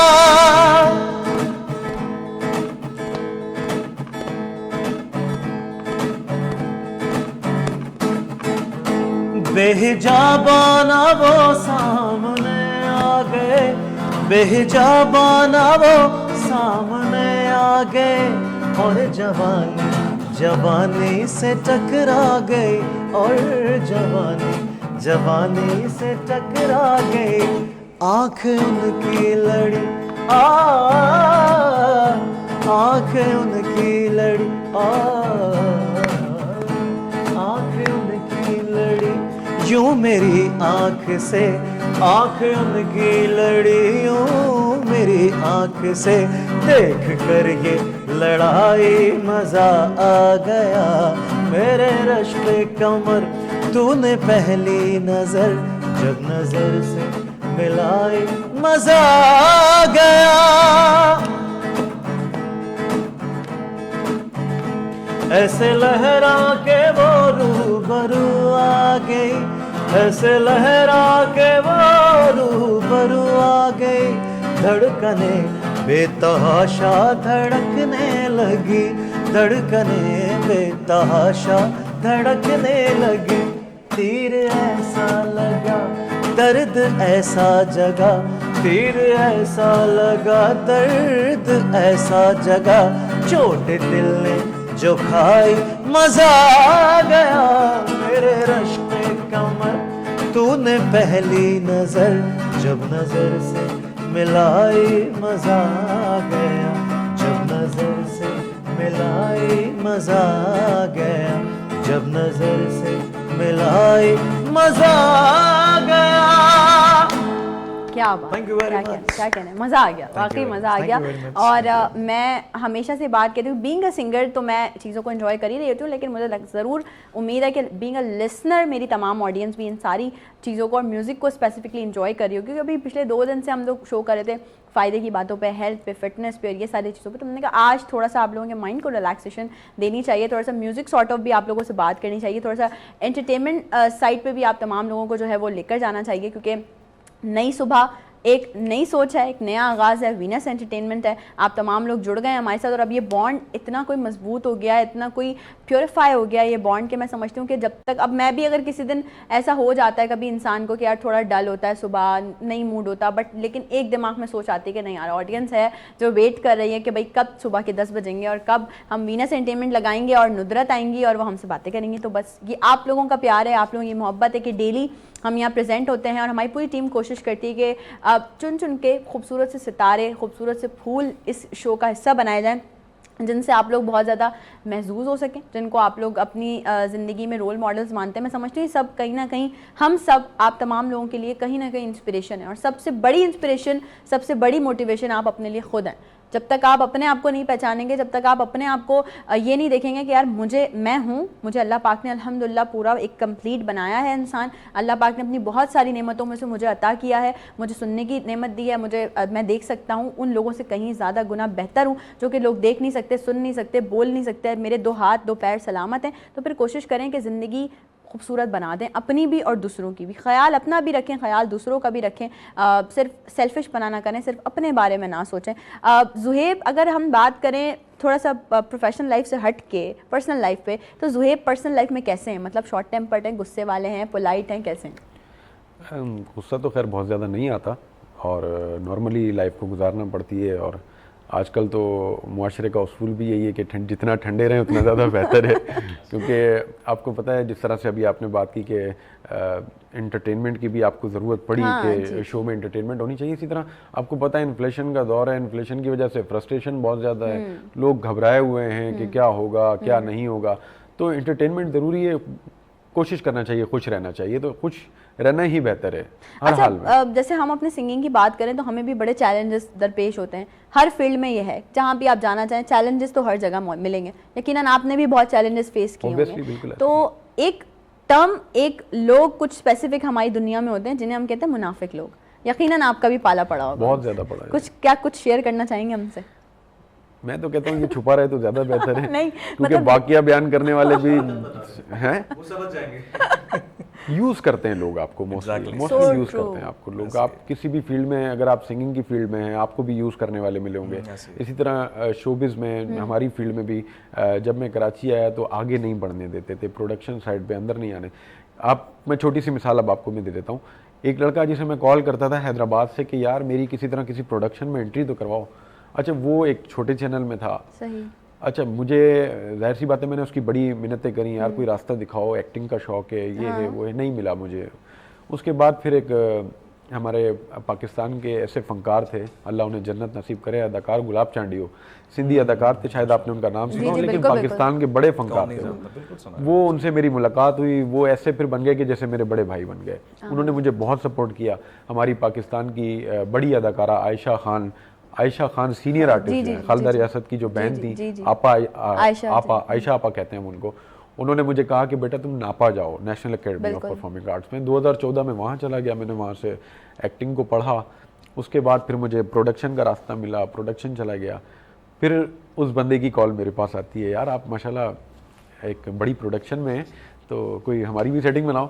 ये देखो, यही मैं कह रही थी बेसिकली, यही बात ऐसा हुआ, बिल्कुल ऐसा हुआ। बात आला ज़र्फ से ही करनी चाहिए। मैं आपको बात बताऊं, जो इस स्टेज पे होता है ना, उसके राज भी यही होते हैं। जो आपने जैसे कहा ना गुलाब चांडियो साहब, तो डेफिनेटली उनकी जिंदगी में ऐसे राज होंगे जो अल्लाह पाक ने उनको इतनी इज्जत दी, हाँ इतनी इज्जत दी, और वही ऐसे ही लोग आपकी बात को एग्री करेंगे। ऐसा ही नॉर्मल लोग या खुद जो बेचारे अभी स्ट्रगल में हैं, तो उनकी निस्बत जो है वो आला ज़र्फ आदमी जो है वो आपको ज्यादा रिस्पेक्ट देगा और वो आपके काम आएगा। अच्छा, तो फिर आपने उसको क्या जवाब दिया लड़के को? उसको मैंने बिल्कुल रास्ता दिखाया और मैंने उसको एक अच्छी प्रोडक्शन भेजा। अच्छा, उन्होंने आपको नहीं दिखाया लेकिन आपने दिखा दिया। अपना रास्ता सीधा रखा। That's a good. मैं जिस प्रोडक्शन में था उसमें तो जगह नहीं थी, क्योंकि उसमें प्रोजेक्ट ही लिमिटेड प्रोजेक्ट चल रहे थे। उस वक्त आईपीएल चल रहा था, तो प्रोजेक्ट बंद किए हुए थे, आईपीएल नया नया था। तो मैंने उसे फिर बिग बैंग भेजा प्रोडक्शन में। आज वो अच्छा काम कर रहा है और अभी इस बड़ी सीरियल में एक्टिंग भी कर रहा है, उसका एसोसिएट डायरेक्टर भी है। लेकिन अब फिर वही पोजीशन है कि उसने मेरी कॉल नहीं उठाई। आप अंदाजा लगा लें कि आप लेवल देखें बंदे का। देखिए, मैं यहाँ पे जरूर ये बात ऐड ऑन करना चाहूंगी कि आपने अपनी तरफ से अपना पॉजिटिव दे दिया है। अच्छा, हमारे साथ एक और बड़ा बैड लक भी कह लें या हमारा मिसकंसेप्शन कह लें, हम अगर किसी के साथ 1 रुपए का भी अच्छा कर देंगे ना, तो हम फौरन सिले की उम्मीद लगा लेंगे कि ये हमें पलट के कुछ ना कुछ देगा या हमारे काम आएगा। मैंने अभी कल के इंट्रो में भी आप लोगों से बात की थी कि सिला देने वाली जात सिर्फ अल्लाह पाक की है। ठीक है ना? आपने अगर किसी के लिए अच्छा किया है, किसी की जिंदगी में कोई आसानियां पैदा की हैं, किसी के लिए कोई जॉब के मौके फराम किए हैं, किसी को कोई रोजगार दिया है, कोई भी जिंदगी में अच्छाई की है, तो आप वो अल्लाह पे छोड़ दें। हमारा आजकल का माजरत सा ट्रेंड बन गया है। वो एक मिसाल थी ना, नेकी कर दरिया में डाल, हम कहते हैं नेकी कर फेसबुक पे डाल। ये वाला सीन हो गया हमारा कि हमने अगर किसी को 1 रुपए की भी मदद करनी है तो हमने उसे दिखावा करना है। दिखावा ना करें, हाँ ठीक है, जैसे अभी हम एक दूसरे को बता रहे हैं, हम सिर्फ वर्बली बता रहे हैं कि भाई लोगों को मोटिवेशन मिले कि यार अगर कोई किसी अच्छे काम में काम कर रहा है, किसी फलाई इदारे के साथ काम कर रहा है, किसी एनजीओ के साथ काम कर रहा है, तो बाकी लोग भी सोचें कि यार हम भी कर सकते हैं। लेकिन सारा मसला वहीं आता है कि हम जब लोगों को यूज़ कर रहे होते हैं सिर्फ अपने काम निकालने के लिए, अपना काम हो गया, चलो भाई आप कौन मैं कौन, मैं आपको नहीं जानता, और कल को आप उन्हीं लोगों के सामने एक, मैं समझती हूँ कि एक बड़ी ऐसे आके बैठ जाते हैं एटीट्यूड में कि शायद मैं ही हूँ जो कुछ हूँ, सामने वाला तो कुछ भी नहीं है। तो ये बड़ी गलत बात है। कोशिश किया करें कि जो आपकी ज़िंदगी में लोग हैं उनको बैलेंस रख कर चलें। छोटी सी ब्रेक पे चलते हैं, अभी जाते हैं और अभी वापस आते हैं। Will be right back after the short break. कहीं मत जाइएगा।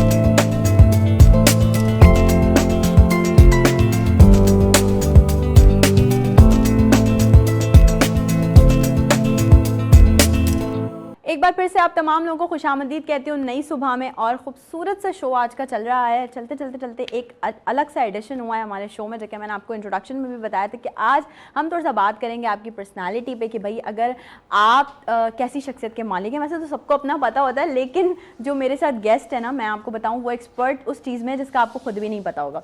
यानी कि मेरे साथ इस वक्त एक ऐसी पर्सनालिटी मौजूद है जो आपकी डेट ऑफ बर्थ और आपके नाम से आपकी पर्सनालिटी का एक पूरा एनालाइज करके आपको बता सकते हैं। और ये बड़ी बात है यार, मतलब मुझे अच्छा लगता है ऐसे लोगों को अपने शो में बुलाना। आज हमने उनको बुलाया और गाए बगाए, इंशाल्लाह दोबारा भी उनको इनवाइट करते रहेंगे। तो मेरे साथ इस वक्त मौजूद हैं सर राठौर, जो कि हैं न्यूमरोलॉजिस्ट। अस्सलाम वालेकुम। कैसे हैं आप सर? अल्लाह का शुक्र है। वेलकम टू नई सुबह। और बहुत से लोग इंतजार कर रहे थे आपका, क्योंकि मैं इंट्रोडक्शन में जिक्र कर चुकी थी आपके बारे में। सर सबसे पहले मुझे बताइए कि डेट ऑफ बर्थ और नाम से हम अपनी पर्सनैलिटी डेवलपमेंट पे कैसे बात कर सकते हैं?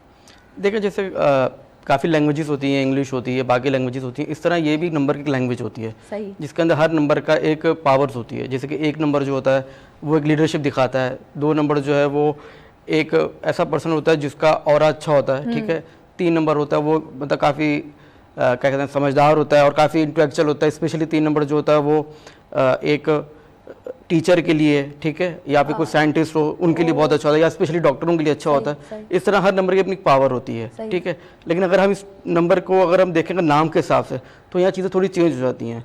यहाँ पे हम दूसरी चीज़ें देख पाते हैं। मिसाल तौर पर उसकी इनर पर्सनैलिटी कैसी है, मतलब वो अंदर से कैसे दिखता है और बाहर वो किस तरह अपने आप को एक्सप्रेस करता है, वो अलग चीज़ दिखती है। और डेट ऑफ बर्थ में हम उसका दोनों चीज़ों का मिक्सअप ले लेते हैं कि वो उसकी एक डेस्टिनी नंबर बनता है, जो कि उसके साथ पूरी लाइफ चलता है। क्योंकि देखिए, हम नाम की स्पेलिंग वगैरह तो चेंज हो जाती है, लेकिन डेट ऑफ बर्थ चेंज नहीं कर सकते हम। हाँ, तो डेट तो अगर कोई ऐसा होता है जैसे कि मिसाल तौर पे किसी के नाम डेट ऑफ बर्थ में 3 नंबर नहीं आ रहा, तो फिर उसके नाम की स्पेलिंग ठीक कर सकते हैं जिसमें 3 नंबर की भी पावर्स हों। ओके, ये चीज़ होती है। ये मतलब हम नाम से तो कर सकते हैं, बट डेट ऑफ बर्थ से डेट ऑफ चेंज नहीं करता। जिस तरह से हम बात करते हैं ना पॉमेस्ट्री की, लोग कहते हैं कि हाथों की लकीरें तो कुछ मंथ्स में चेंज हो जाती हैं, तो आपके किस्मत बदल जाती है चीज़ें। तो इस तरह से जैसे आपने भी बात की, तो क्या नंबर्स में भी ऐसा कुछ है? देखिए, नंबर्स तो डेट ऑफ बर्थ तो नहीं बदल सकते, ठीक है। हाँ, लेकिन हम नाम बदल सकते हैं, मतलब नाम से स्पेलिंग चेंज कर सकते हैं।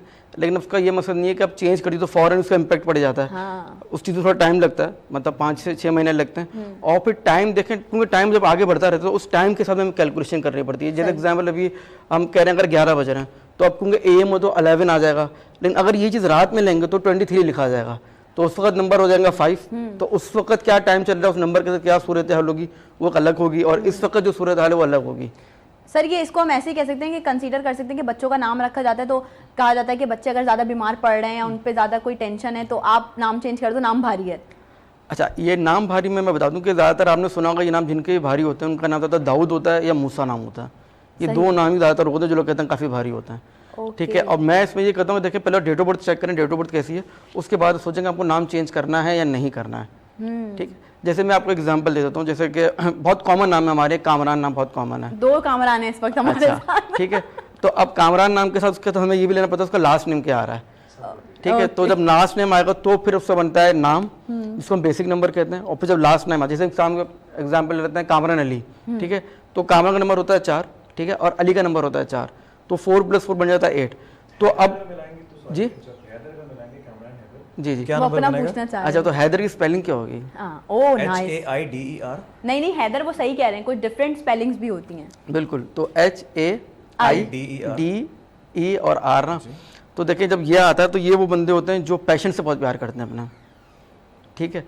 और इसके अलावा पैशन से बहुत प्यार करेंगे। अच्छा, इसमें हम थोड़ा और अगर हम इंटर जाए ना कि इसमें मिसाल तौर पर इनका नाम तो कामरान हैदर है, अब ज़रूरी नहीं हर कामरान हैदर इन जैसा ही हो, हाँ, मतलब लेकिन एक चीज़ हर कामरान, बनेगा ये थोड़ा सा मैं पूछना चाह रहा था। हाँ, जैसे अब कामरान हैदर पे हम आते हैं तो उसका कामरान का नंबर होता है 4 और हैदर का होता है मैंने 5, तो ये बन जाता है 9 नंबर। और 9 नंबर जो होता है वो इस तरह होता है कि 1 2 3 4 5 6 8 तक जितने भी नंबर्स होते हैं उन सब की खूबियाँ लेकर पैदा होता है बंदा। अच्छा, मैंने सुना है 8 नंबर जो होता है, जी जी, I think this is not a good.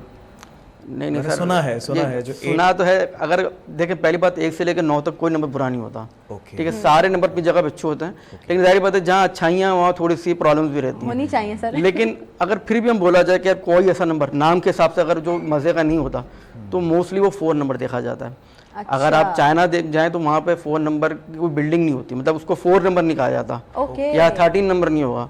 Western में चले जाएं तो वहाँ पर भी इस नंबर को अच्छा नहीं समझा जाता। 4 and 13 4 मतलब जहाँ 4 बनेगा, चार चार जहाँ- बना। जहाँ लाइक बन रहा है। 31, इस तरह करके। तो 4 नंबर जो, लेकिन फिर भी अब 4 नंबर जहां हमने बता दिया कि वहाँ प्रॉब्लम्स होती हैं, लेकिन उसका तो खूबियाँ भी होती हैं। अगर 4 नंबर देखो तो ये बहुत अच्छे इन्वेस्टिगेटर होते हैं, इन्वेस्टिगेटर बहुत अच्छे। अगर कोई इन्वेस्टिंग पे लगा, जो कभी आप ढूंढें, सर्च करें क्या मामला है, लाइक गवर्नमेंट जॉब, जो most of the government job होती है वो 4 और 6 यानी कि के वो ऊपर अच्छे होनी चाहिए। इन्वेस्टिगेशन ऑफिसर बहुत साबित अच्छे हो होते हैं सकते वो हैं। अच्छा, ऑडियंस भी जो हमें देख रही है, अगर आप लोग भी चाहते हैं कि आपके नाम से, डेट ऑफ बर्थ से आपकी पर्सनालिटी का एनालिसिस हो कि कैसे हैं आप, तो आप जरूर लाइव कॉल्स, नंबर इस पर स्क्रीन पे ऑन ईयर होगा, आप तमाम लोग जरूर लाइव कॉल्स कीजिए, अपना नाम बताइए, नाम के साथ अपनी डेट ऑफ बर्थ बताइए। सर राठौर मौजूद हैं और वो आपको जरूर बताएंगे कि आपकी पर्सनालिटी को वो किस तरह से एनालाइज किया जाता है। जैसे कि आप बता रहे थे कि जरूरी नहीं है हर कामरान हैदर एक जैसा ही हो, तो सर इसको डिफाइन करें प्लीज। जैसे मिसाल के तौर पे अब ये कामरान हैदर है, अब इनका मैंने शुरू में बताया था आपको, जितने भी कामरान होते हैं उनमें एक चीज़ खूबी सेम रहेगी, जो मैंने पैशन वाली बात करी थी। अब इनका पैशन ये है, किसी का पैशन खाना बनाने का होता है, हर बंदे का अपना एक पैशन होता है, ठीक है। लेकिन अब जहाँ फ़र्क आता है कि पर्सनैलिटी में फ़र्क आता है, तो काफ़ी हद तक पर्सनैलिटी में फ़र्क आ जाता है। जैसे मैं कुछ जब मैंने समझाया मैंने आपको कि हम किस टाइम निकाल रहे हैं, जब टाइम निकाल उस टाइम किसी की पर्सनैलिटी निकाली जाती है। जैसे हर इंसान में अच्छाइयाँ भी होती हैं, बुराइयाँ भी होती हैं, लेकिन जिस टाइम हम निकालेंगे ना, उस टाइम उसके आइन का अपकमिंग 90 डेज के अब तक उसकी पर्सनैलिटी वैसी ही रहेगी, इस तरह रहेगी। लेकिन जहाँ बात मैंने करी डेस्टिनी नंबर की, जब मैंने बात करी, वो मैं फिर कह रहा हूँ कि वो तकरीबन हर बंदे का सेम ही रहेगा फिर, ठीक है। लेकिन अगेन फिर डेट ऑफ बर्थ से भी मैच करना पड़ता है कुछ चीज़ें। वो डेट ऑफ बर्थ जो होती है वो आप समझ लें कि आफ्टर 25 के बाद ना वो सही तरीके से एक्टिव होती है, 25 इयर्स के बाद सही तरह एक्टिव होती है। ओके, जो क्योंकि उसकी रीज़न ये होती है, मैं और समझाता हूँ। अगर डेट ऑफ बर्थ की भी और नाम की भी, जैसे मैंने शुरू में बताया कि एक तो बेसिक नाम, जैसे कामरान एक बेसिक नाम है, लेकिन कामरान हैदर इनका पूरा नाम बनना तो नॉन मोड बनता है, जिसको हम कहते हैं डेस्टिनी नंबर। तो जाहिर बात है जब हम स्कूल में होते हैं तो हमें हमारे नाम से ही बुलाया जाता है। सर मैं आपको इंटरप्ट करूंगी, एक कॉलर है हमारे पास, देखते हैं कौन है हमारे साथ। अस्सलाम वालेकुम। हेलो, अस्सलाम वालेकुम। टीवी का वॉल्यूम प्लीज अपना जो है वो बंद कर दीजिए। जी वालेकुम अस्सलाम, कौन है, कहाँ से? महविश बोल रही हूँ सरगोदा से। महविश बात कर रही हैं सरगोदा से। महविश कैसी हैं आप? जी ठीक है, आप सुनाओ। जी मैं बिल्कुल ठीक ठाक। कुछ पूछना चाहेंगी सर राठौर से अपने नाम और? जी प्लीज। मैंने अपने बारे में पूछना, मेरा नाम महविश है, मेरी डेट बर्थ है 28 सितंबर 1990। 5 सितंबर 1990। जी ठीक है, चलें महविश आप शो में शामिल रहिएगा बिल्कुल, और सर जो है वो अभी आपको बताते हैं आपकी पर्सनालिटी के बारे में। अच्छा, इन्होंने बताया 5 सितंबर 1990। तो अगर हम देखें 5 और सितंबर लेंगे तो ये लोग जो होता है नॉर्मली, बहुत इन लोगों में खूबी ये होती है कि ये अगर किसी महफिल में बैठ जाए ना, सबसे पहले तो ये उस महफिल की जान होते हैं, मतलब वहाँ की बात सुनी जाती है, बात समझी जाती है, ठीक है। अब इसमें अगर देखा जाए कि अगर कोई बंदा कहता है ये ज़्यादा पढ़ा लिखा नहीं, एग्जाम्पल दे रहा हूँ मैं आपको, अगर नहीं है तो भी इसका मैथ बहुत अच्छा होगा, मैथ बहुत अच्छा होगा, पैसों को यूटिलाइज करना बहुत अच्छा आएगा इन लोगों, ठीक है। इसके अलावा ये लोग जो है इसको इस तरह देख समझा जाएगा, क्योंकि अब इनका ARR है 90-90। तो यहाँ पर एक चीज़ और आती है कि ये ना ज़्यादातर खामोश तबीयत के भी होते हैं, मतलब ये उस वक्त तक नहीं खुलते जब तक इनका कोई दोस्त करीबी नहीं बन जाए। मतलब इनकी दोस्ती आपको एक तरह से कमानी पड़ेगी, ये फौरन दोस्त नहीं बनेगा आसानी से किसी के भी, ठीक है। और इनके बाद अगर मनी मैटर की बात की जाए तो इनकी लाइफ में पैसा कभी ना कभी रहेगा, मतलब ख़त्म नहीं होगा। एग्जाम्पल उसकी मैं ये देता हूँ, जैसे कि कोई बिजनेसमैन है, उसकी डेट ऑफ बर्थ अगर है और वो कहता है यार भाई मैं तो बैंक करप्ट हो गया हूँ, या अब मैं क्या करूँ, तो उसको मैं ये उसकी एग्जांपल भी दूंगा कि वो अगर बोलेगा ना मैं किसी से पैसे लेना चाहूँ लोन के तौर पे की सूरत में, तो उसको पैसे हर सूरत में मिल जाएंगे, मिलते रहेंगे। एक और कॉलर है हमारे साथ, देखते हैं कौन है हमारे साथ। अस्सलाम वालेकुम। मैं याहिया बात कर रहा हूँ कराची से। जी कौन बात कर रहे हैं? याहिया कराची से। हमें नाम सही समझ में नहीं आ रहा आपका, दोबारा? याहिया मेरा नाम है। याया बात कर रहे हैं कराची से। जी मैं बड़ा रेगुलर कॉलर हूँ, तमाम 2008 से तमाम शोज में कॉल करता हूँ, सारे चैनल्स वाले लोग जानते हैं, लेकिन इत्तेफाक से आपसे आज मेरी पहली दफा बात हुई है। प्रोग्राम में आपको देखता हूँ माशाल्लाह, आपका इंट्रो बहुत जबरदस्त होता है, आपकी एज इतनी ज्यादा नहीं कि मैच्योरिटी लेवल आपका बहुत अच्छा है माशाल्लाह से। तो कुछ ना कुछ आप अपनी जो जहाँ बैठी है उनका उसका कुछ ना हक अदा करती है कि लोगों को अच्छे मैसेज कन्वे करती है, बड़ी अच्छी आपकी बात है। पहले तो तमाम मेहमानों को सलाम हो। बहरहाल जो भी हमारा टैलेंट है वो हमें अच्छा लगता है कि टीवी पे आता है और उसको आप प्रोजेक्ट करती हैं तो बहुत अच्छा लगता है। मेरा सवाल इनसे ये जो डेट ऑफ बर्थ के हवाले से, हमें थोड़ा सा नॉर्मली आपकी मैं नहीं आवाज का पूछता, लेकिन प्रॉब्लम हो आज रहा आपसे है, जो है आप मैं काइंडली पूछता हूँ प्लीज कि दोबारा मेरा 14 कॉल बैक कर सकते हैं। 14 हमें जुलाई प्रॉपर 19 नहीं बिल्कुल समझ में आ रहा है कि आप क्या बात कर रहे हैं। थोड़ा सा कोशिश ये करें, कॉलर से मेरी रिक्वेस्ट है भाई, अगर आप लोग जो भी कॉल्स कर रहे हैं हमारे प्यारे प्यारे से व्यूवर्स, टीवी का वॉल्यूम बंद कर दें। बिल्कुल आप लोग, जब हमारा शो सोशल मीडिया पे अपलोड होता है तो तब आप लोग अपनी कॉल सुन सकते हैं। मैं समझ सकती हूँ कि इंसान को एक होता है कि यार मैं अगर कहीं कॉल कर रहा हूँ किसी लाइव शो में तो मैं जो हूँ वो अपनी आवाज़ ज़रूर सुनूँ ना, ऐसा ही है। ठीक है, तो अच्छा राठौर सर आप अपनी बात प्लीज़ कंटिन्यू कीजिए। आप क्या बात कर रहे थे, किसी स्पेसिफिक डेट ऑफ बर्थ के बारे में बता रहे थे? जी भी हम इन्हीं की बात करें जो आप महविश नाम बताया था उन्होंने। तो एक तो ये मैंने पैसे की एग्जांपल दी, दूसरा अगर इनके पास 99 है और इनका 9 जो मुझे लगता है नेगेटिव है, अच्छा इसमें नंबर पॉजिटिव नेगेटिव भी होता है। ओके ठीक है। अब अगर नेगेटिव है तो इनको मोस्ट ऑफ द टाइम इनको स्किन की प्रॉब्लम रहती है, स्किन की प्रॉब्लम रहेगी, हमेशा रहेगी। इसी तरह हर नंबर के पॉजिटिव और नेगेटिव होते हैं। मैं आपको एक एग्जांपल देता हूँ और ये मैं आपको आपके चैनल थ्रू में करूँ कि ये आप देख लें, ये 100 में से 99% लोगों से ये मसला रहेगा। सही। एक नंबर होता है 1, ठीक है। अब अगर हम देखें 19th सेंचुरी जो गई उसमें 1 और 9 हमेशा हर एक के पास ही रहे, ठीक है, लेकिन वो 1 और 9 जो ईयर का होता है ना वो काउंट नहीं होता एक्चुअली में। ओके, वो कभी भी काउंट नहीं होगा, क्योंकि अगर वो काउंट होगा तो सभी का आ रहा है तो फिर पर्सनैलिटी कैसे पता चलेगी। तो वो शुरू के जो वर्ड होते हैं, जैसे अब आप 20th सेंचुरी चलिए तो 2 और 0 कभी भी काउंट नहीं होगा। ठीक हो गया, सही। तो अब जैसे कि 1 की मैंने एग्जांपल दी, 1 अगर मिसाल के तौर पे किसी ऐसे किसी मुल्क के मतलब कोई प्राइम मिनिस्टर का नंबर है किसी भी मुल्क के, हाँ ठीक है, और अगर वो नेगेटिव है, ठीक है, अगर वो नेगेटिव है या उसके पास 1 नहीं है तो वो अपनी ज़मीन खो देगा। ओके, मैं आपको एग्जांपल भी दे देता हूँ अभी एक। सही, मैं एक कॉल ले हाँ, ले लें आप। अस्सलाम वालेकुम जी, कौन है हमारे साथ? अस्सलाम वालेकुम। जी वालेकुम अस्सलाम, कौन और कहाँ से बात कर रही हैं? मैं अफसाना बात कर रही हूँ सक्खर से। नाम मुझे आप दोबारा प्लीज अपना बताएंगी? अफसाना।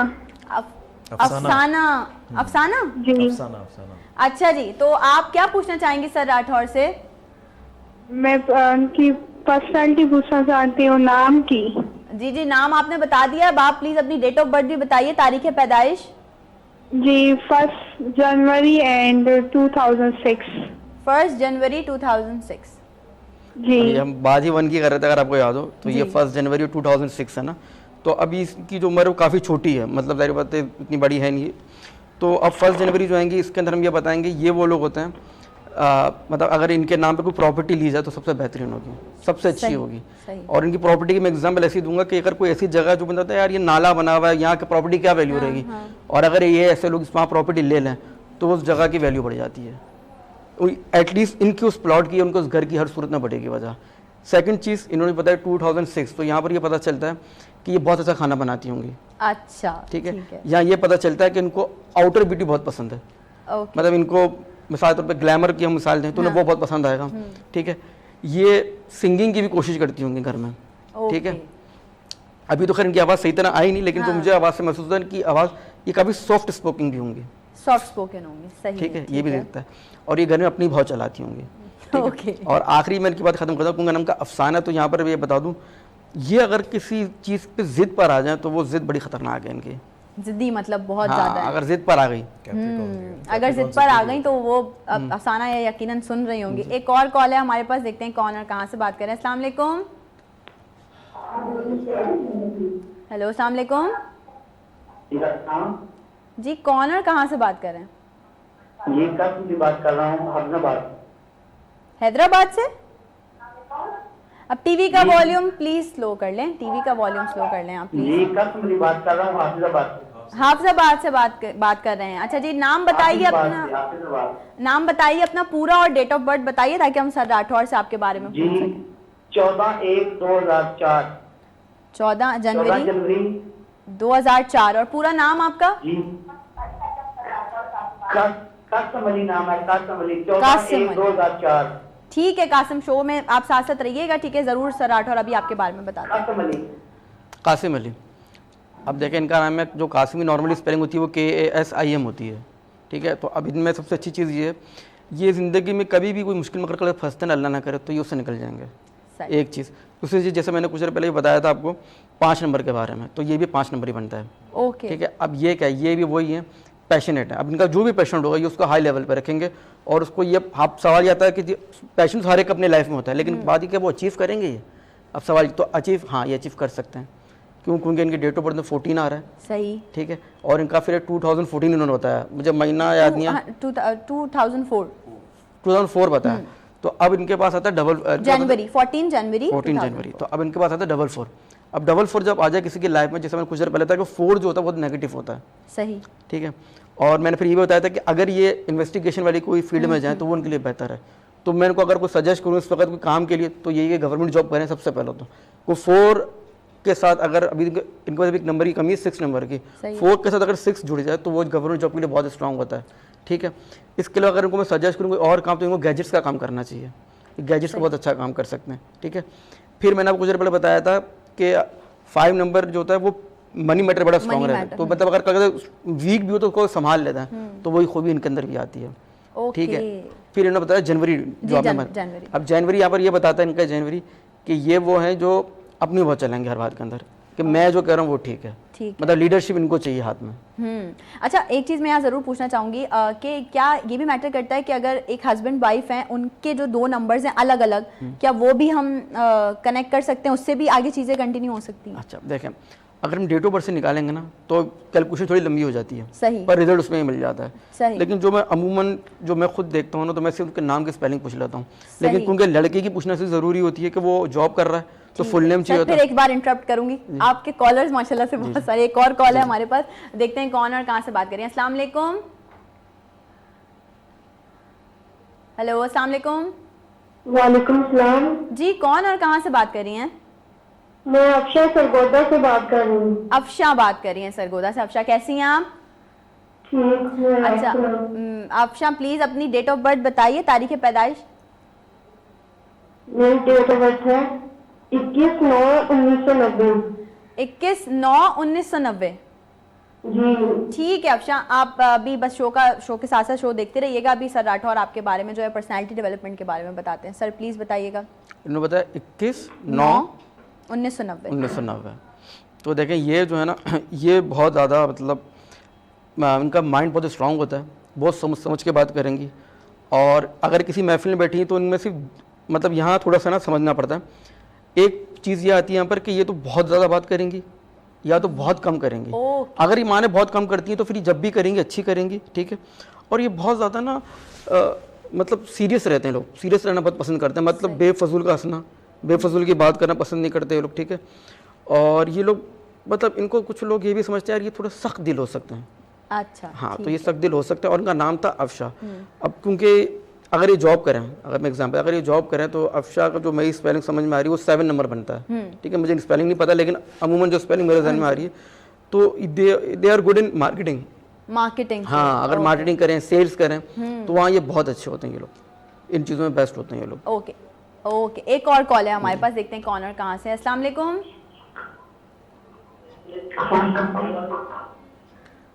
हेलो, अस्सलाम वालेकुम। जी अस्सलाम वालेकुम। जी वालेकुम अस्सलाम, कौन और कहाँ से? मैं नगीना बोल रही हूँ इस्लामाबाद से। नगीना? जी नगीना बात कर रही हैं इस्लामाबाद से। जी अपनी डेट ऑफ बर्थ बताइएगा प्लीज। जी मेरी डेट ऑफ बर्थ है 1 अप्रैल 1984। 1984, 1 अप्रैल 1984। ठीक है, आप और मैं अपने मियां भी साहब पूछना चाह रही हूँ, उनकी भी मुझे बता दें आप। जी जी, मैंने कहा मैं अपने हस्बैंड के भी साथ पूछना चाह रही हूँ, अगर वो आप बता दें। जी जी, हस्बैंड की भी बता दें आप, उनका नाम और डेट ऑफ बर्थ बता दें। हाँ, उनका नाम है आतिफ। आतिफ नाम है? जी ठीक है, date of birth? Date of birth 2 फरवरी 1983। 2 फरवरी 1983। जी ठीक है, thank you so much for calling Nagina. Okay जी, ओके, अल्लाह हाफिज, थैंक यू सर राठौर। ये जो उन्होंने बताई ना 2 फरवरी 1983, पहले इस पे करते हैं बात। ये कोई काफ़ी इंटरेस्टेड डेट ऑफ बर्थ है ये। ओके थोड़ा समझना पड़ेगा इसको, क्योंकि कुछ लोग इस चीज़ को अच्छा लें बुरा लें। जब इस तरह की डेट ऑफ बर्थ आती है तो और पिछले अगर हस्बैंड की आती है ना तो इन साहब को चाहिए वैल्यू, रिस्पेक्ट, तवज्जो। मतलब सबसे पहले मेरी बात हो, ठीक है, मुझसे बात की जाए, मुझे हर चीज़ के बारे में इन्फॉर्म किया जाए, ठीक है, और मुझे रिस्पेक्ट दी जाए। सही, मतलब मैं हूँ, मुझे वैल्यू दी जाए, एक ये चीज़ आती है। फिर इनके जो उन्होंने बताई 83 बताई, तो यहाँ पर क्या पता चलता है? यहाँ पर ये पता चलता है कि देखें अमूमन हमारे यहाँ एक बड़ा पाकिस्तान और चंद ममालिक कल्चर है जो सास बहू वाला बड़ा मैटर रहता है, तो ये वो साहब होते हैं जो सास बहू के मैटर को बहुत आसानी से संभाल लेते हैं, संभाल लेते हैं। बिल्कुल। ये बैलेंस करना जानते हैं इन चीज़ों को, क्या किस तरह वाइफ को टैकल करना है, किस तरह वालदा को करना है, इनको ये हुनर बहुत अच्छा आता है। बैलेंस कर लेंगे। बात यार, ये बेहतरीन नंबर होता है इस चीज़ के अंदर, अगर लड़के का खास तौर पे और हस्बैंड का हो। ऐसे हस्बैंड का जी घरेलू टोटके होते हैं जी जी, क्योंकि इनके कॉम्बिनेशन बहुत अच्छा है असल में, ठीक है। अच्छा। इन्होंने कोई मंथ क्या बताया था? फरवरी बताया। फरवरी, अच्छा फरवरी 2 था ना।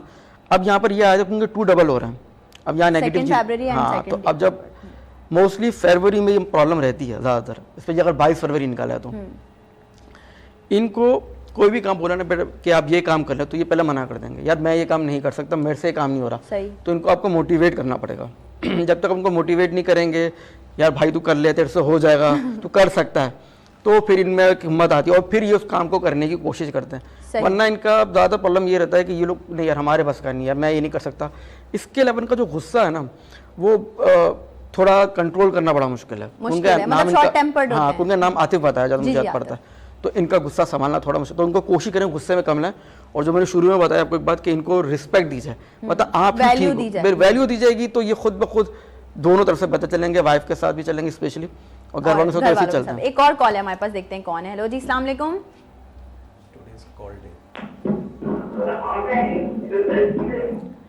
अस्सलाम वालेकुम।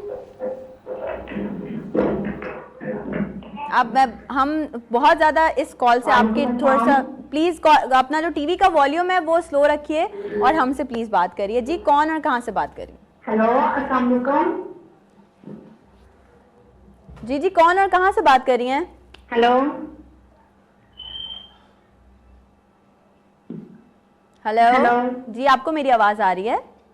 जी अब आइए। जी, आप प्लीज़ कौन और कहाँ से बात कर रही हैं बताइएगा। ईमान फातिमा गुजरावाला से बात कर रही हूँ। ईमान फातिमा गुजरावाला से बात कर रही हैं। ईमान, प्लीज़ अपनी डेट ऑफ बर्थ बताइएगा। 2007 जी, 20 जनवरी। 20 जनवरी 2007। जी, मैंने अपनी मदर का भी पूछना है। जी जी, प्लीज़ बताइए अपनी मदर का भी मदर का है नाम बताइए और डेट ऑफ बर्थ बताइए। भूल गई?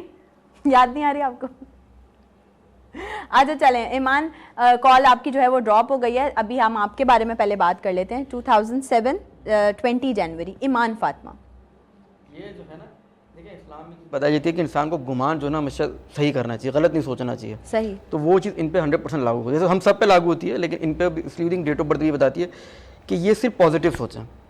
इनकी पॉजिटिव एग्जांपल यहाँ पर मैं इतनी सी दूंगा कि मिसाल के तौर पे ये घर पर हैं, अपने घर बैठी हुई है और इन्होंने सोचा है मुझे रात को कुछ पिज़्ज़ा खाना है या बर्गर खाना है, तो वो ख्वाहिश उनकी उस दिन या आने वाले दिन तक पूरी हो जाएगी। अच्छा, ठीक। अब अगर इन्होंने ये सोच लिया कि यार मेरी तबीयत ठीक नहीं है या सब गलत हो रहा है, तो वो गलत ही होगा। यानी कि ऐसे लोगों से आप अपने लिए भी कुछ अच्छा बोल सकते हैं, यार मेरे लिए प्लीज कुछ अच्छा सोच लें।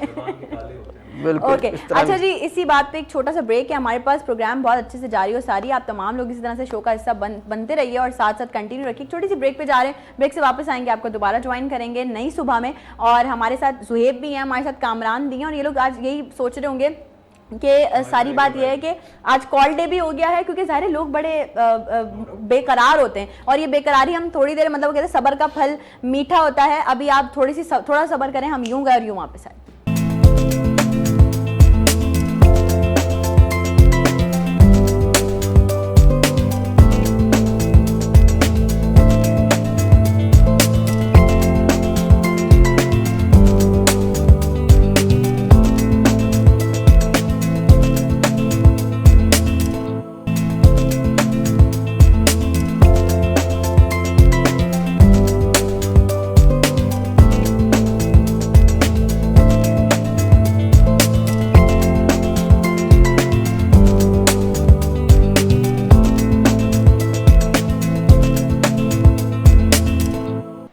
Welcome back. एक बार फिर से आप तमाम लोगों को खुशामदीद कहती हूँ नई सुबह में। शो बहुत मज़ेदार से मज़ेदार होता जा रहा है। ज़ुहैब हमारे साथ हैं, कामरान हमारे साथ हैं, एक और कामरान हमारे साथ हैं, और सर राठौर हमारे साथ हैं, जिनसे आप लोग अपना नाम बता के, अपनी डेट ऑफ बर्थ बता के इनसे आज सवालात कर रहे हैं कि किस तरह से आप अपनी पर्सनालिटी एनालाइज करवा सकते हैं सर राठौर से। कामरान, इस वक्त मैं चाहूँगी कि प्रोग्राम हमारा थोड़ा सा एंडिंग के मराहल की तरफ जा रहा है, तो मैं आपसे ज़रूर पूछना चाहूँगी कि जो ऑडियंस हमें देख रही है, जो यूथ हमें देख रही है, जो बच्चे लड़के लड़कियाँ नए जो सिंगिंग फील्ड में आना चाह रहे हैं, उनको क्या मैसेज देना चाहेंगे? मैसेज सिर्फ ये है कि प्लीज़ अपनी सेहत का ख्याल करें।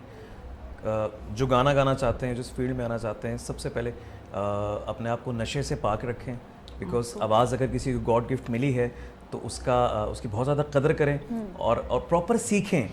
अकेडमीज़ बहुत हैं, आपको पता है, आर्ट्स काउंसिल में, नापा में, इसके अलावा भी बहुत से लोग प्राइवेट भी सिखा रहे हैं। सीखें और सीख कर आएँ और अपने ऊपर फोकस करें और अपनी सेहत के ऊपर फोकस करें प्लीज़। मेरा ये बहुत ज़रूरी है, बहुत पॉजिटिव मैसेज है। ज़ुएब, आपकी तरफ से भी मैं चाहूँगी एक मैसेज जाना चाहिए हमारी उस यूथ को जो कि एक्टिंग या डायरेक्शन फील्ड में भी अब आना चाह रहे हैं, तो उनको क्या मैसेज देना चाहेंगे प्लीज़? देखें, ख़ास तौर पे जो नया टैलेंट आ रहा है, मैं उनको यही मैसेज दूंगा कि ट्रस्ट ना करें। बहुत ज़्यादा लोग फील्ड में ऐसे आ गए हैं, अकेडमीज़ हैं, अकेडमीज़ डायरेक्टली जाके ज्वाइन करें। ऐसी फील्ड में अब बहुत से लोग ऐसे आ गए हैं जो आपसे पैसे लेते हैं, लाखों रुपए लेते हैं कि आपको हीरो बना देंगे, आपको ये कैरेक्टर दे देंगे, आपको ये कैरेक्टर दे देंगे। तो ऐसा कुछ भी नहीं है, वो जस्ट दे आर फ्रॉड। तो आप उन पर ट्रस्ट ना करें, आप जाके डायरेक्टली अकेडमीज ज्वाइन करें, प्रोडक्शन ज्वाइन करें, ऑडिशंस दें, डायरेक्टली प्रोडक्शन में ऑडिशन दें, इंशाल्लाह आपको मौका मिलेगा।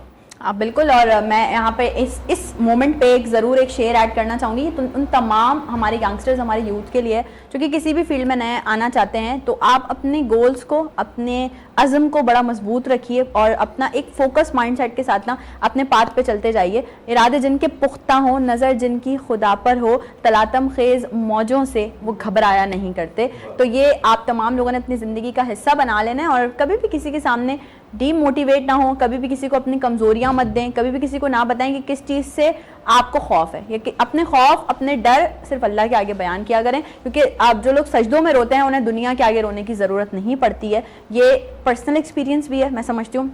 हमेशा मैं आप लोगों से जो भी बात करती हूँ वो ये सोच के करती हूँ कि क्या आया मैंने अपनी ज़िंदगी में ये तमाम चीज़ें इम्प्लीमेंट की हुई हैं, तभी मैं आप लोगों से बात कर रही हूँ। क्योंकि ये तो हमारे दीन में भी है कि जिस चीज़ को आप अपनी ज़िंदगी पे इम्प्लीमेंट कर रहे हैं, आप अपना रहे हैं, हमेशा दूसरों को तलकीन भी उसी बात की करनी चाहिए। हमारे यहाँ बड़ा ड्रॉबैक है, हम लोगों में बड़े बड़े लेक्चर्स दे रहे होते हैं, भाषण दे रहे होते हैं, लेकिन हम जब अपनी लाइफ उठा के देखें तो हम कुछ भी नहीं है, हम वो सब चीज़ें कर ही नहीं रहे होते। तो ये इन चीज़ों को थोड़ा सा माइंडसेट सही होने की ज़रूरत है, अवेयरनेस आने की ज़रूरत है लोगों में।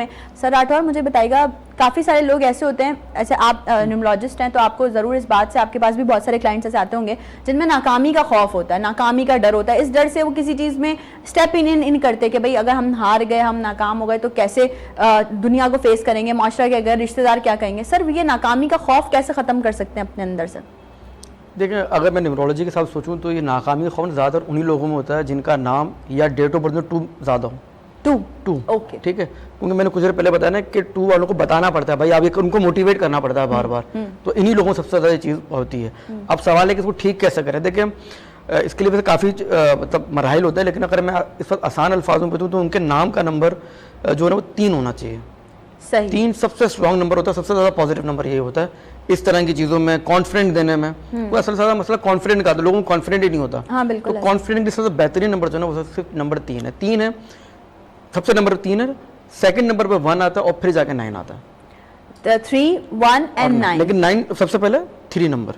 ठीक हो गया। तो ये उन लोगों को अपने नाम में ऐड कर लेना चाहिए। हाँ, मेरे ये तो नाम की स्पेलिंग इस तरह कर लें कि उसको बेहतर कर सके। जैसे मेरा नाम है तारिक, ठीक है, जो मेरा असली नाम, तो उसको TARIQ, लेकिन कुछ लोग TAREK भी लिखते हैं, कुछ IK लिखते हैं। स्पेलिंग से आप अपना नंबर सेट कर सकते हैं, डेट ऑफ बर्थ के एज पर डेट ऑफ बर्थ। ओके, एक और कॉल है हमारे साथ, देखते हैं कि कौन है हमारे साथ। अस्सलाम वालेकुम। अस्सलाम वालेकुम। जी वालेकुम अस्सलाम, कौन और कहाँ से बात कर रही हैं? मैं वालेकुम सलाम, मैं अलीना हूँ। अलीना या अरीना? अलीना। अलीना बात कर रही हैं। अलीना, अपने डेट ऑफ बर्थ प्लीज बताइएगा। मुझे अपने चाचू के बारे में पूछना है। जी जी बोलें। सर राठौर से सवाल करना है, आपने डेट ऑफ बर्थ बताइए अपनी। 1 जी 14 14 1981। ओके, ठीक है अलीना, आप शो में शामिल रहिएगा बिल्कुल। अभी आपकी जैसी कॉल ड्रॉप होगी तो सर आपके बारे में बताएंगे, आपकी पर्सनालिटी। 14 1981 अलीना। तो देखें, अगर ये 14 होने बोले तो यकीन अप्रैल है, अप्रैल होगा महीना, 1 अप्रैल। ठीक है। तो अगर अप्रैल देखें यहाँ पर और इनका जो 81 बन रहा है, 9081। तो सबसे पहले उनको मैं बताऊंगा कि इनकी ना कोई एक इलेक्ट्रॉनिक आइटम जो है ना वो ना बहुत तंग करता है। इलेक्ट्रॉनिक आइटम उनको बहुत तंग करता है। एक तो ये चीज़ हो गई। दूसरी आप कहोंगे इनकी एज भी माशाल्लाह बड़ी है, तो इसमें एक चीज़ मैं ऐड करूँगा कि इनके साथ ना अब अगर थोड़ा माजी में देखें अपने और अभी करंटली इनके साथ ना प्रॉब्लम्स बहुत ज़्यादा हैं। मतलब प्रॉब्लम्स तो हर एक के साथ होती है, लेकिन इनके साथ सडन रहेंगी, मतलब बैठी होंगी और मतलब छत गिर गया अल्लाह ना करे, तो इस तरह की प्रॉब्लम, नागहानी आफतें रहेंगी। बिल्कुल ये चीज़ें बहुत ज़्यादा रहेंगी इनके साथ। अच्छा, ठीक है। अब आते हैं फर्स्ट। अब फर्स्ट में यहाँ पर ये दूसरी जो प्रॉब्लम है ना, इनको बनना है लीडर, चाहे वो घर में हो या अगर ऑफिस में है तो वहाँ कि मैं अपनी जो कह रही हूँ मेरे तरीके से काम होना चाहिए, तो इनके तरीके से वो काम हरगिज़ नहीं होगा, बहुत मुश्किलें रहेंगी। एक और कॉल है हमारे पास, देखते हैं कौन है। अस्सलाम वालेकुम। हेलो, अस्सलाम वालेकुम। वालेकुम सलाम। जी, कौन और कहाँ से बात कर रही हैं? मैं हमारा मलिक बात कर। कॉल आई गेस ड्रॉप हो गई है। जी सर, आप कंटिन्यू करें, कुछ कह रहे थे आप उनके बारे में भी। हाँ, तो अब मैंने बताया था कि फ़ोन नंबर के बारे में बता रहा था कि इनके साथ अगर ये ऑफिस में कहीं पे भी हैं तो वहाँ इनको प्रॉब्लम ज़्यादा रहेगी। अच्छा, अब इन्होंने बताया था 81 9081। अब यहाँ पर क्या आता है, यहाँ पर इनका 2 मिसिंग है। सही। अब 2 इनकी लाइफ में बहुत इंपॉर्टेंट, जब भी 2 इनकी लाइफ में आएगा तो इनकी लाइफ में मेजर अप आएगा यहाँ। ओके। हाँ, 2 इनका बहुत पॉजिटिव है अगर आता है इनके पास, क्योंकि हर नंबर साल में चेंज होते रहते हैं। जैसे कुछ नंबर डबल हो जाते हैं तो प्रॉब्लम्स भी देते हैं, कुछ सिंगल में आ जाते हैं तो वो काफ़ी पॉजिटिव होते हैं। तो अगर 2 इनकी लाइफ में अगर आता है, अगर उनका चार्ट देखें पूरी तरीके से, तो 2 इनकी लाइफ में मेजर अप देगा। और क्योंकि इनका फर्स्ट है ना, तो सॉरी इनका नाम था अलीना। हाँ, तो मैं ये भी बता सकता हूँ जो मेरी समझ में आ रहा है ना, जो स्पेलिंग अलीना की मेरे हिसाब से बन रही है उनका 9 नंबर। डिफरेंट स्पेलिंग्स तो अगर अमूमन जिसकी स्पेलिंग 9 नंबर होती है, तो 9 नंबर यहाँ पर ये बताता है ये कि ये बहनों में बड़ी होंगी। सही। ठीक है। दूसरा यहाँ पर ये भी पता चलता है कि जैसे मैंने बता दिया पहले कि 1 नंबर तो अपनी बहुत चलाती हैं। दूसरा यहाँ पर ये भी पता चलता है कि ये ना क्रिटिसाइज बहुत करती हैं, तनकीद बहुत है इनमें। सर, आपके हाथ में एक चिट है और मैं चाहूंगी जल्दी से रैपिडली आप उस बारे में भी प्लीज बता दें, जो आपको लिख कर दिया गया है। डेट ऑफ बर्थ होगी और नाम होगा। जी जी जरूर। तो प्लीज जरा थोड़ा सा, क्योंकि शो हमें बिल्कुल एंड की तरफ चले गए हैं, वाइंड अप की तरफ जा रहे हैं, जल्दी से बस मुझे ये मोहम्मद जाहिद है कोई, ठीक है, इन्होंने अपनी स्पेलिंग भी लिखी हुई है।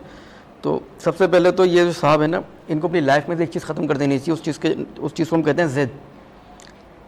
अगर अपनी लाइफ में ज़िद खत्म कर दें तो उनकी लाइफ में कामयाबी आएंगी, सबसे पहली चीज़ तो ये है। ठीक है। इनकी डेट यहाँ पर उन्होंने लिखी है 11। ठीक है। 11 जो होता है, ये 11 जिसकी भी डेट ऑफ बर्थ है, किसी भी मंथ की हो, ये पॉजिटिव होती है, ये बहुत अच्छी होती है, ये लकी होता है। वो कहते हैं ना जैकपॉट, कभी भी जैकपॉट खुल सकता है। अब कब खुलेगा उसके लिए हमें चार्ट देखना पड़ेगा पूरे तरीके से। ठीक है। और फिर अक्टूबर आ रहा है। सही। अब ये जो 1 भी है, जैसे मैंने कुछ पता है कि 1 पॉजिटिव भी होता है, नेगेटिव भी होता है, तो ये 1 को लेकर जा रहा है पॉजिटिव की तरफ, यानी कहीं ना कहीं पॉजिटिविटी भी है। और नेगेटिव अगर हम बात करें तो वो समझे जिद है, बस वो जिद एक जिद है और कोई खास नेगेटिविटी। हाँ, बाकी डिले तो हर एक की लाइफ में रहते हैं, इनकी लाइफ में नॉर्मल था, खास ये नहीं कहते बिल्कुल डिले, ऐसा नहीं है। और अगेन एक चीज़ और करूँगा, जैसे कुछ देर पहले मैंने बताया था 2 किसी के बारे में पॉजिटिव, तो इनके पास भी 4 पॉजिटिव आता है। ओके, तो ये यकीनन आज का शो आप तमाम लोगों के लिए बेहद फायदेमंद भी रहा और आप तमाम लोगों ने जो है वो अपने जो नाम थे, अपने डेट ऑफ बर्थ से, उससे आज आपने अपनी पर्सनालिटी जो है वो एनालाइज भी की। जुहेब, आपका बेहद शुक्रिया, आपने हमें टाइम दिया। Sir Rathore, thank you so much. Kamran, आपका भी बेहद शुक्रिया, आपका बेहद शुक्रिया कामरान, और आप तमाम लोगों का बेहद शुक्रिया। डेली रोजाना सुबह 10 से 12 मेरा और आपका साथ होता है। कल भी इंशाल्लाह आपसे मुलाकात होने वाली है, कुछ नए चेहरों के साथ, कुछ नए टॉपिक्स के साथ, कुछ नए ऐसी चीज़ों के साथ जिनसे आप लोग मुस्तफीद हो सकें। मुझे और मेरी पूरी टीम को अपनी खास दुआओं में ज़रूर याद रखिएगा। जिंदगी रही तो कल होगी इंशाल्लाह। आपसे फिर से मुलाकात, दीजिए इजाज़त, अल्लाह हाफ़िज़।